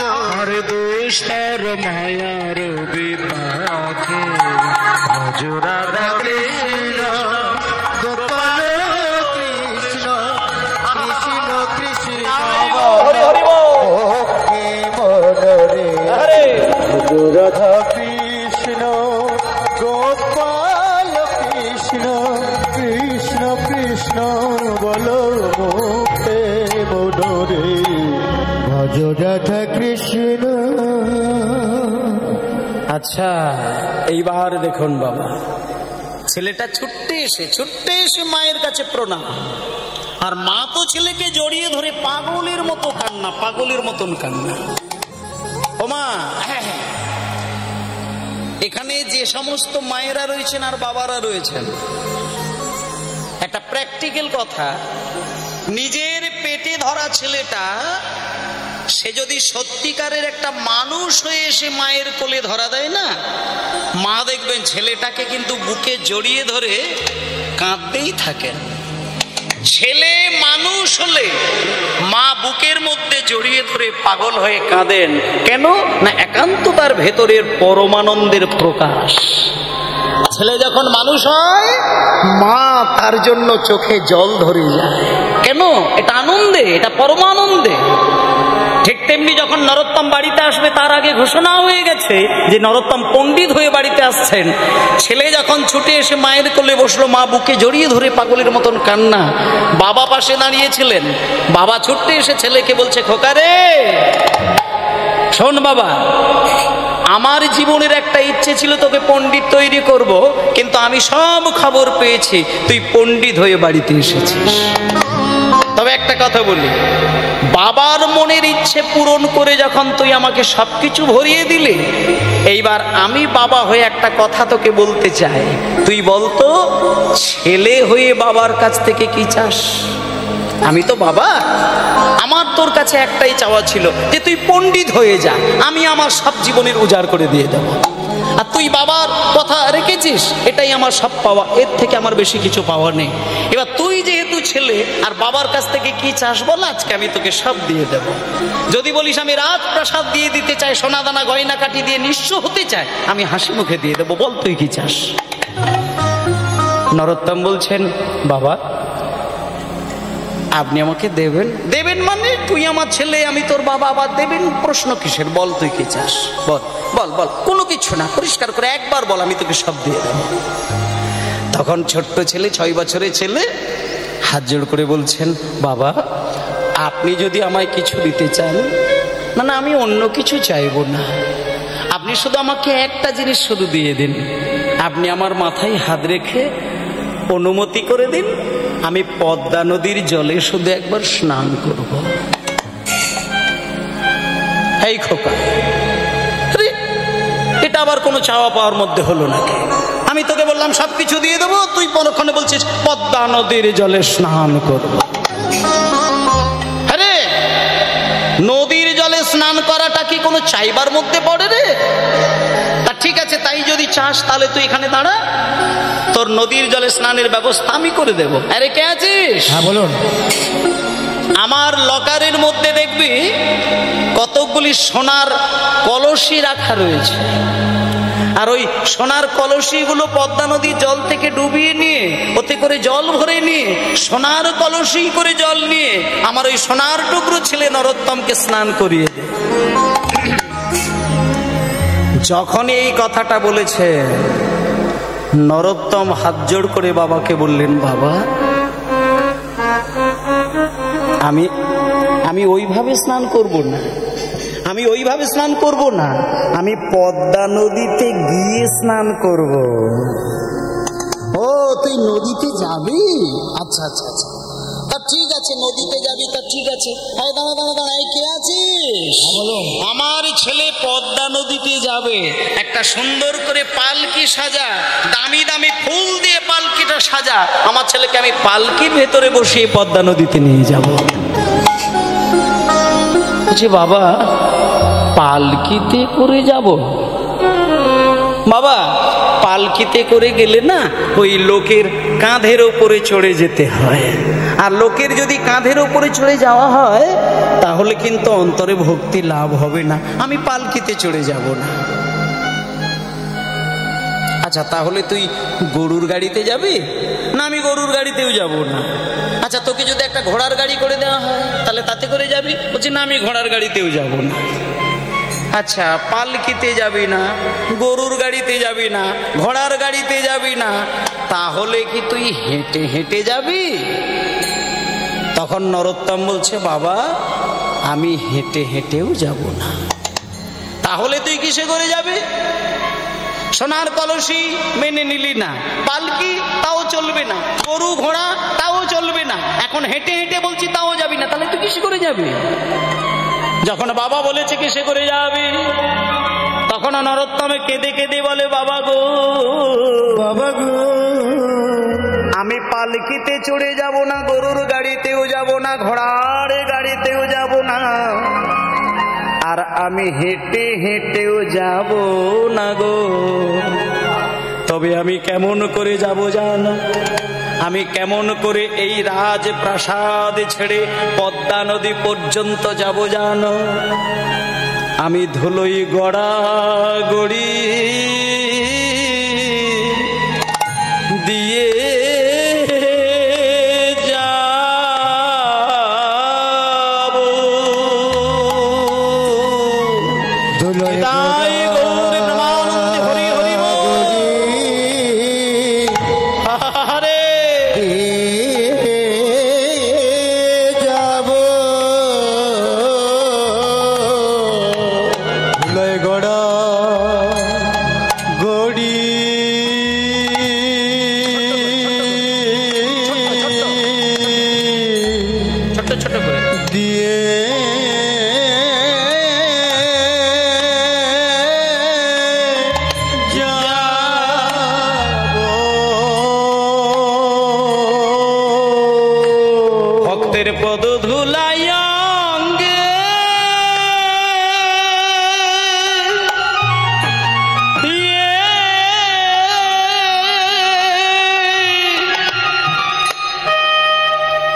আসলে মায়েরা,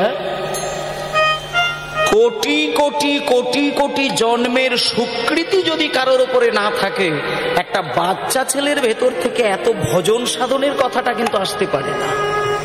আচ্ছা, একটা কথা মায়েরা বলুন, গুরুদেব কিন্তু এই কথাগুলো বলে দেননি। গুরুদেব শুধু বলে দিয়েছেন পদ্মা নদীর জলে গেলে গৌরহরি চরণের একটা মানে হাত পেতে চাইবে, এটুকু শুধু বলে দিয়েছেন। কিন্তু নরোত্তম তার বাইরে এত কথা আসলো কি করে? মাত্র 6 বছরের ছেলে বাবা যখনই বলেছে যে আমি ধুলোর মধ্যে গড়াগড়ি দিতে দিতে যাব, বাবা মন দিয়ে কথাগুলো শুনলেন। শুনতে শুনতে শুনতে শুনতে সামনে এসে বাবা বললেন, খোকা আস্তে, এই খোকা, তুই রাস্তার ধুলো গায়ে মেখে পদ্মা নদীর জলে স্নান করতে গেলে কি তুই বেশি আনন্দ পাস? মানে তোর কি মনে হয় যে ওই ধুলো অঙ্গে বুলিয়ে গেলে তোর বেশি সুখ, বেশি আনন্দ হবে? তা যদি হয় তাহলে আমি বাবা হয়ে তোকে অনুমতি দিয়ে দিলাম, কারণ তুই মহাপণ্ডিত, তোর উপরে কথা বলার আমার কোনো শক্তিই হবে না। আমি তোকে অনুমতি দিয়ে দিলাম, চলে যা। আমি তোকে আশীর্বাদও দিলাম, অনুমতিও দিয়ে দিলাম।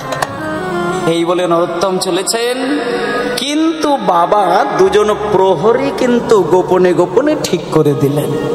2 জন প্রহরীকে ডেকে বললেন, ওগো, আমার ছেলে নরোত্তম একেবারে কোলের বাচ্চা, ও নদীর জলে কোনোদিন নামে না, ও পদ্মা নদীর জল কোনোদিন চোখেই দেখে না, তাই ও আজকে পদ্মা নদীর জলে স্নান করতে যাবে।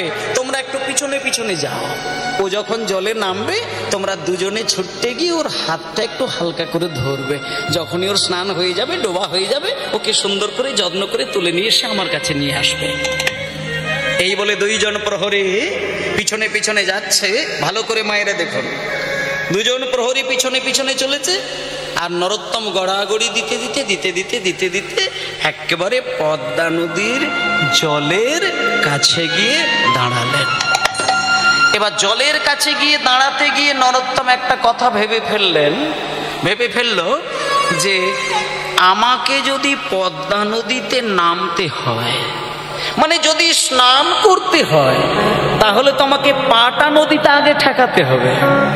আর আমি যদি প্রথমেই পাটা জলে ঠেকায়, তাহলে তো আমাকে যে গুরুদেব বললেন পদ্মা মা, তাহলে মায়ের যদি ওই প্রথমেই যদি পাটা বাড়াতে যায়, তাহলে তো পদ্মা মায়ের মাথার উপরই পা তুলে দিলাম। না না না না না না, আমাকে প্রথমে পা ঠেকালে হবে না, আমাকে বরং পদ্মা মাকে ভালো করে শুয়ে পড়ে প্রণাম করে নিতে হবে। এই বলে মায়েরা, যেই নরোত্তম শুয়ে পড়ে পদ্মা মাকে প্রণাম করতে গেছে, এই দেখো ছোট্ট ছেলেটা লম্বা হয়ে শুয়ে পড়ে যেই প্রণাম করতে গেল, ওই যে নদীর জলের ঢেউটা হালকা গড়িয়ে গড়িয়ে গড়িয়ে গড়িয়ে গড়িয়ে গড়িয়ে এসে নরোত্তমের মাথাটা একটুখানি ছুঁয়ে গেল। আর যেই মাথাটি ছুঁয়ে গেছে, মায়েদের একটা কথা মনে আছে কি? সেই বহু বছর আগে, মনে আছে? নিশ্চয়ই মনে থাকবে, আমি মনে করিয়ে দিচ্ছি। দেখুন, মহাপ্রভু যখন চোখের জলটা পদ্মা নদীর জলে মিশিয়ে দিয়েছিলেন, মহাপ্রভু কিন্তু একটা কথা বলেছিলেন যে পদ্মা, সেই বলেছিল না যে 10টা ছেলে কেন 10,000টাও ছেলে যদি তোমার সঙ্গে আসে, নরোত্তমের যে ক্ষমতা থাকবে 1000 ছেলের সেই ক্ষমতা থাকবে। এবং কোন ক্ষমতা বলেছিল? যে নরোত্তমের অঙ্গ যেদিন তোমার জল স্পর্শ হবে, তোমার নদীর ঢেউটা যে গতিতে চলছে, 100 গুণ ঢেউ ওপরের দিকে উঠে যাবে। কি মায়েরা মনে আছে তো? সেই দিন আজকের দিন, আজকে সেই ঘটনা ঘটল। যখনই নরোত্তম প্রথম মা বাবাকে প্রণাম করে মা বাবার কাছ থেকে অনুমতি নিয়ে যখনই গড়িয়ে গড়িয়ে গিয়ে পদ্মা নদীকে প্রথম প্রণাম করতে গেছে, আর যেই নদীর জলটা ছুঁয়ে ছুঁয়ে ওই নরোত্তমের মাথাটা স্পর্শ করেছে, প্রণামেরও ছলে জলে পরশ করিল হরিবল, ছলে জলে পরশ করিল, প্রণামেরও ছলে জলে পরশ করিল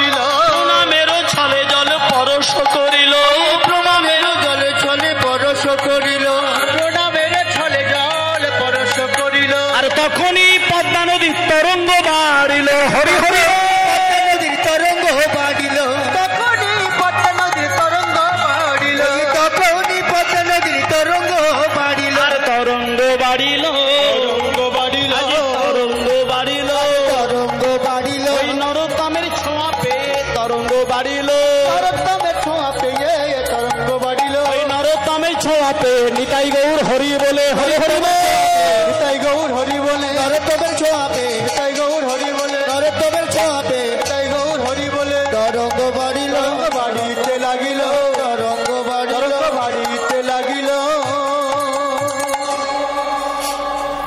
সর্বনাশ হয়ে গেল মা, সর্বনাশ হয়ে গেল।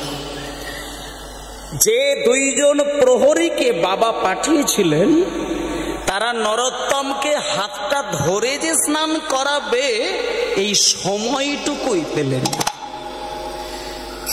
মাথাটা জলে ছুঁয়ে যেতেই মাঝখান থেকে বিরাট একটি ঢেউ নরোত্তমের মাথা টপকে দিয়ে একেবারে জলের তলায়। এবার যে দুজন প্রহরীগণ রাজার আদেশে গিয়েছিলেন তারা তো নরোত্তমের এই রূপ দেখে, এই দৃশ্য দেখে তারা আছাড় খেয়ে কাঁদছেন। তারা ভাবলো নরোত্তম জলের তলায় তলিয়ে গেছে। রাজামশাইয়ের কাছে কি জবাব দেব, রাজামশাইয়ের কাছে কি বলবো যে ছেলে কোথায়? তারা আসলে বোঝে না, বুঝতে পারে না যে নরোত্তম জলের তলায় তলিয়ে যায়নি। নরোত্তমকে পদ্মা মা হাত বাড়িয়ে তাকে কোলে করে নিয়ে নদীর গর্ভস্থলে গিয়ে তার সঙ্গে কথা বলছে। সবাই ভাবলো তলিয়ে গেছে, কিন্তু না, মা তাকে কোলে করে নিয়ে কথা বলছে। একজন মা জননীর রূপ ধারণ করে কোলের মাঝখানে বসিয়ে নিয়ে নরোত্তমের ওই ছোট্ট মুখের সামনে মুখ রেখে পদ্মা মা বলছেন, নরোত্তম কে আপনি? আপনাকে তো আমি চিনতে পারছি না। কি? আরে নরোত্তম, তুমি আমায় চিনবে না, তুমি আমাকে চিনবে না। আমি কে জানো? আমি হলাম পদ্মা নদী। উমা, পদ্মা নদী আবার কথা বলে নাকি? বলে হ্যাঁ নরোত্তম বলে, তবে সবার সঙ্গে বলে না। এই যে পদ্মা নদী না, সবার সাথে কথা বলতে পারে না। তোমার মতন কৃষ্ণ অনুরাগী যদি কোনো ভক্ত আমার কাছে আসে, আমি তাকে যেচে সেধে গিয়ে কোলে করে নিয়ে তার সামনে দাঁড়িয়ে আমি কথা বলি। যখন এই কথাটা বললেন নরোত্তম তখন বললেন, পদ্মা তুমি যখন আমাকে নিজে থেকেই এসে দেখা দিলে আর আমার সঙ্গে কথা শুরু করলে, আমি তোমার কাছ থেকে একটা জিনিস চাইবো, তুমি দেবে? আমি শুনেছি তোমার জলে নাকি চৈতন্য মহাপ্রভু স্নান করেছিলেন। এটা আমার গুরুদেব আমায় বলেছেন। তা মহাপ্রভু যদি স্নান করেন তোমার জলে, তাহলে তো সেই মহাপ্রভুর চরণের ধুলো তো তোমার জলে আছে পদ্মা। তাহলে এই চরণ ধুলোর একটুখানি কণা আমাকে দেবে পদ্মা? যখন এই চরণ ধুলোর কথা বলেছে, পদ্মা নদী তখন কেঁদে কেঁদে বলে, নরোত্তম রে,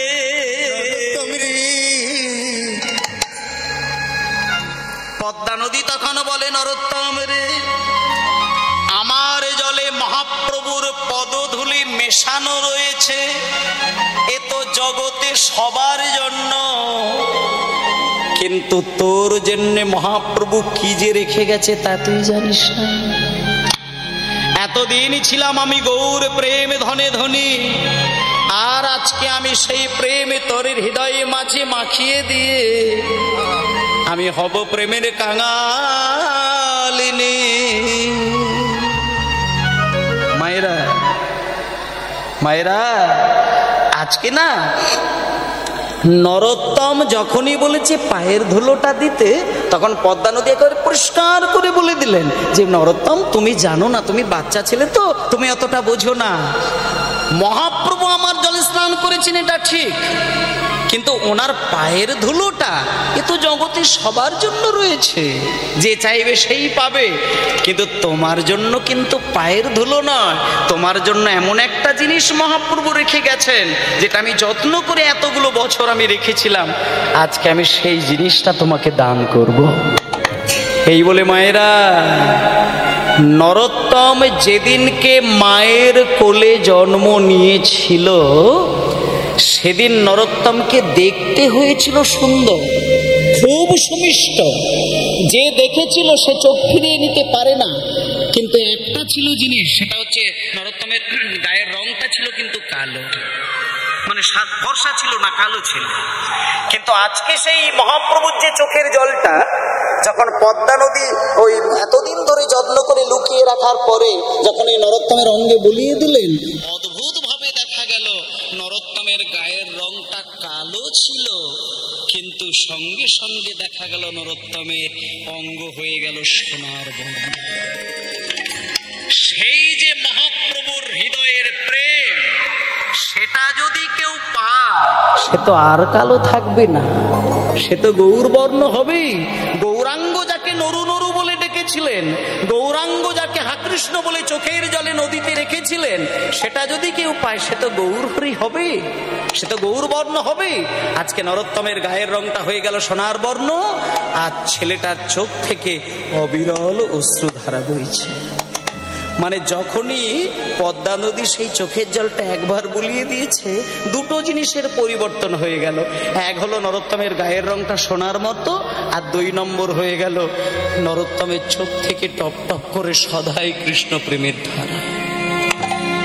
এইবার নরোত্তমকে পদ্মা নদী বলছেন, নরোত্তম, আমার জলে না বেশিক্ষণ থাকা যায় না, এখানে যে আসে খুব অল্প সময়ের জন্য আসে, যাও তুমি তুমি চলে যাও, এতক্ষণ তোমার মা বাবা তোমার জন্য অপেক্ষায় কান্নাকাটি শুরু করে দিয়েছেন, তুমি চলে যাও।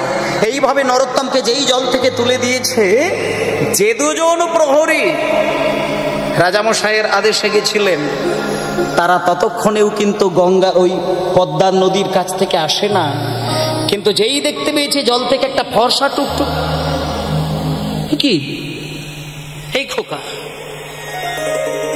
হ্যাঁ রে, এই বাবা, কে রে তুই?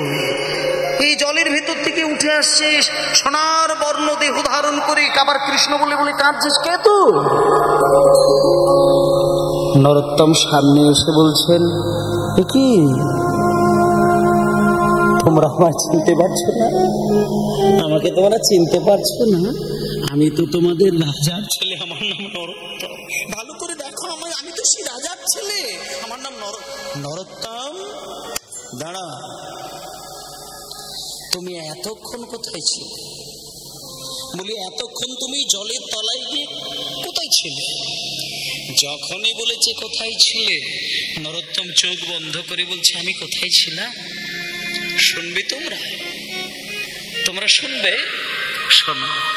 যেমন ডুবুরিরা সমুদ্রের গভীরে ছুটে যায় দামি দামি রত্ন তুলে নিয়ে আসার জন্য, আর আজকে আমি ওই ডুবুরিদের মতন পদ্মা নদীর গভীরে গিয়েছিলাম।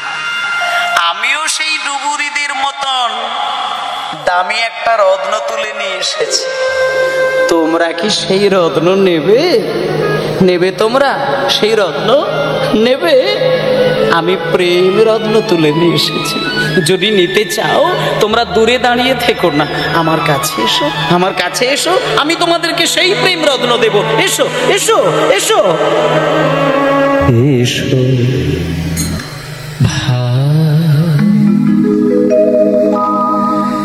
একবার গানে গায় কৃষ্ণ নাম হরি নাম। এসো ভাই হরি বল হরি বল হরি বল। গান হরি বল হরি বল। কৃষ্ণ আহারে হরি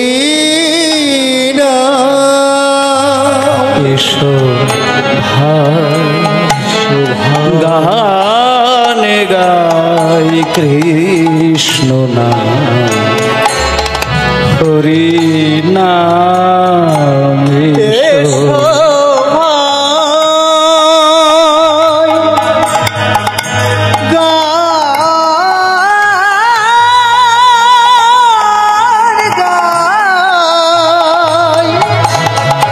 কৃষ্ণ নাম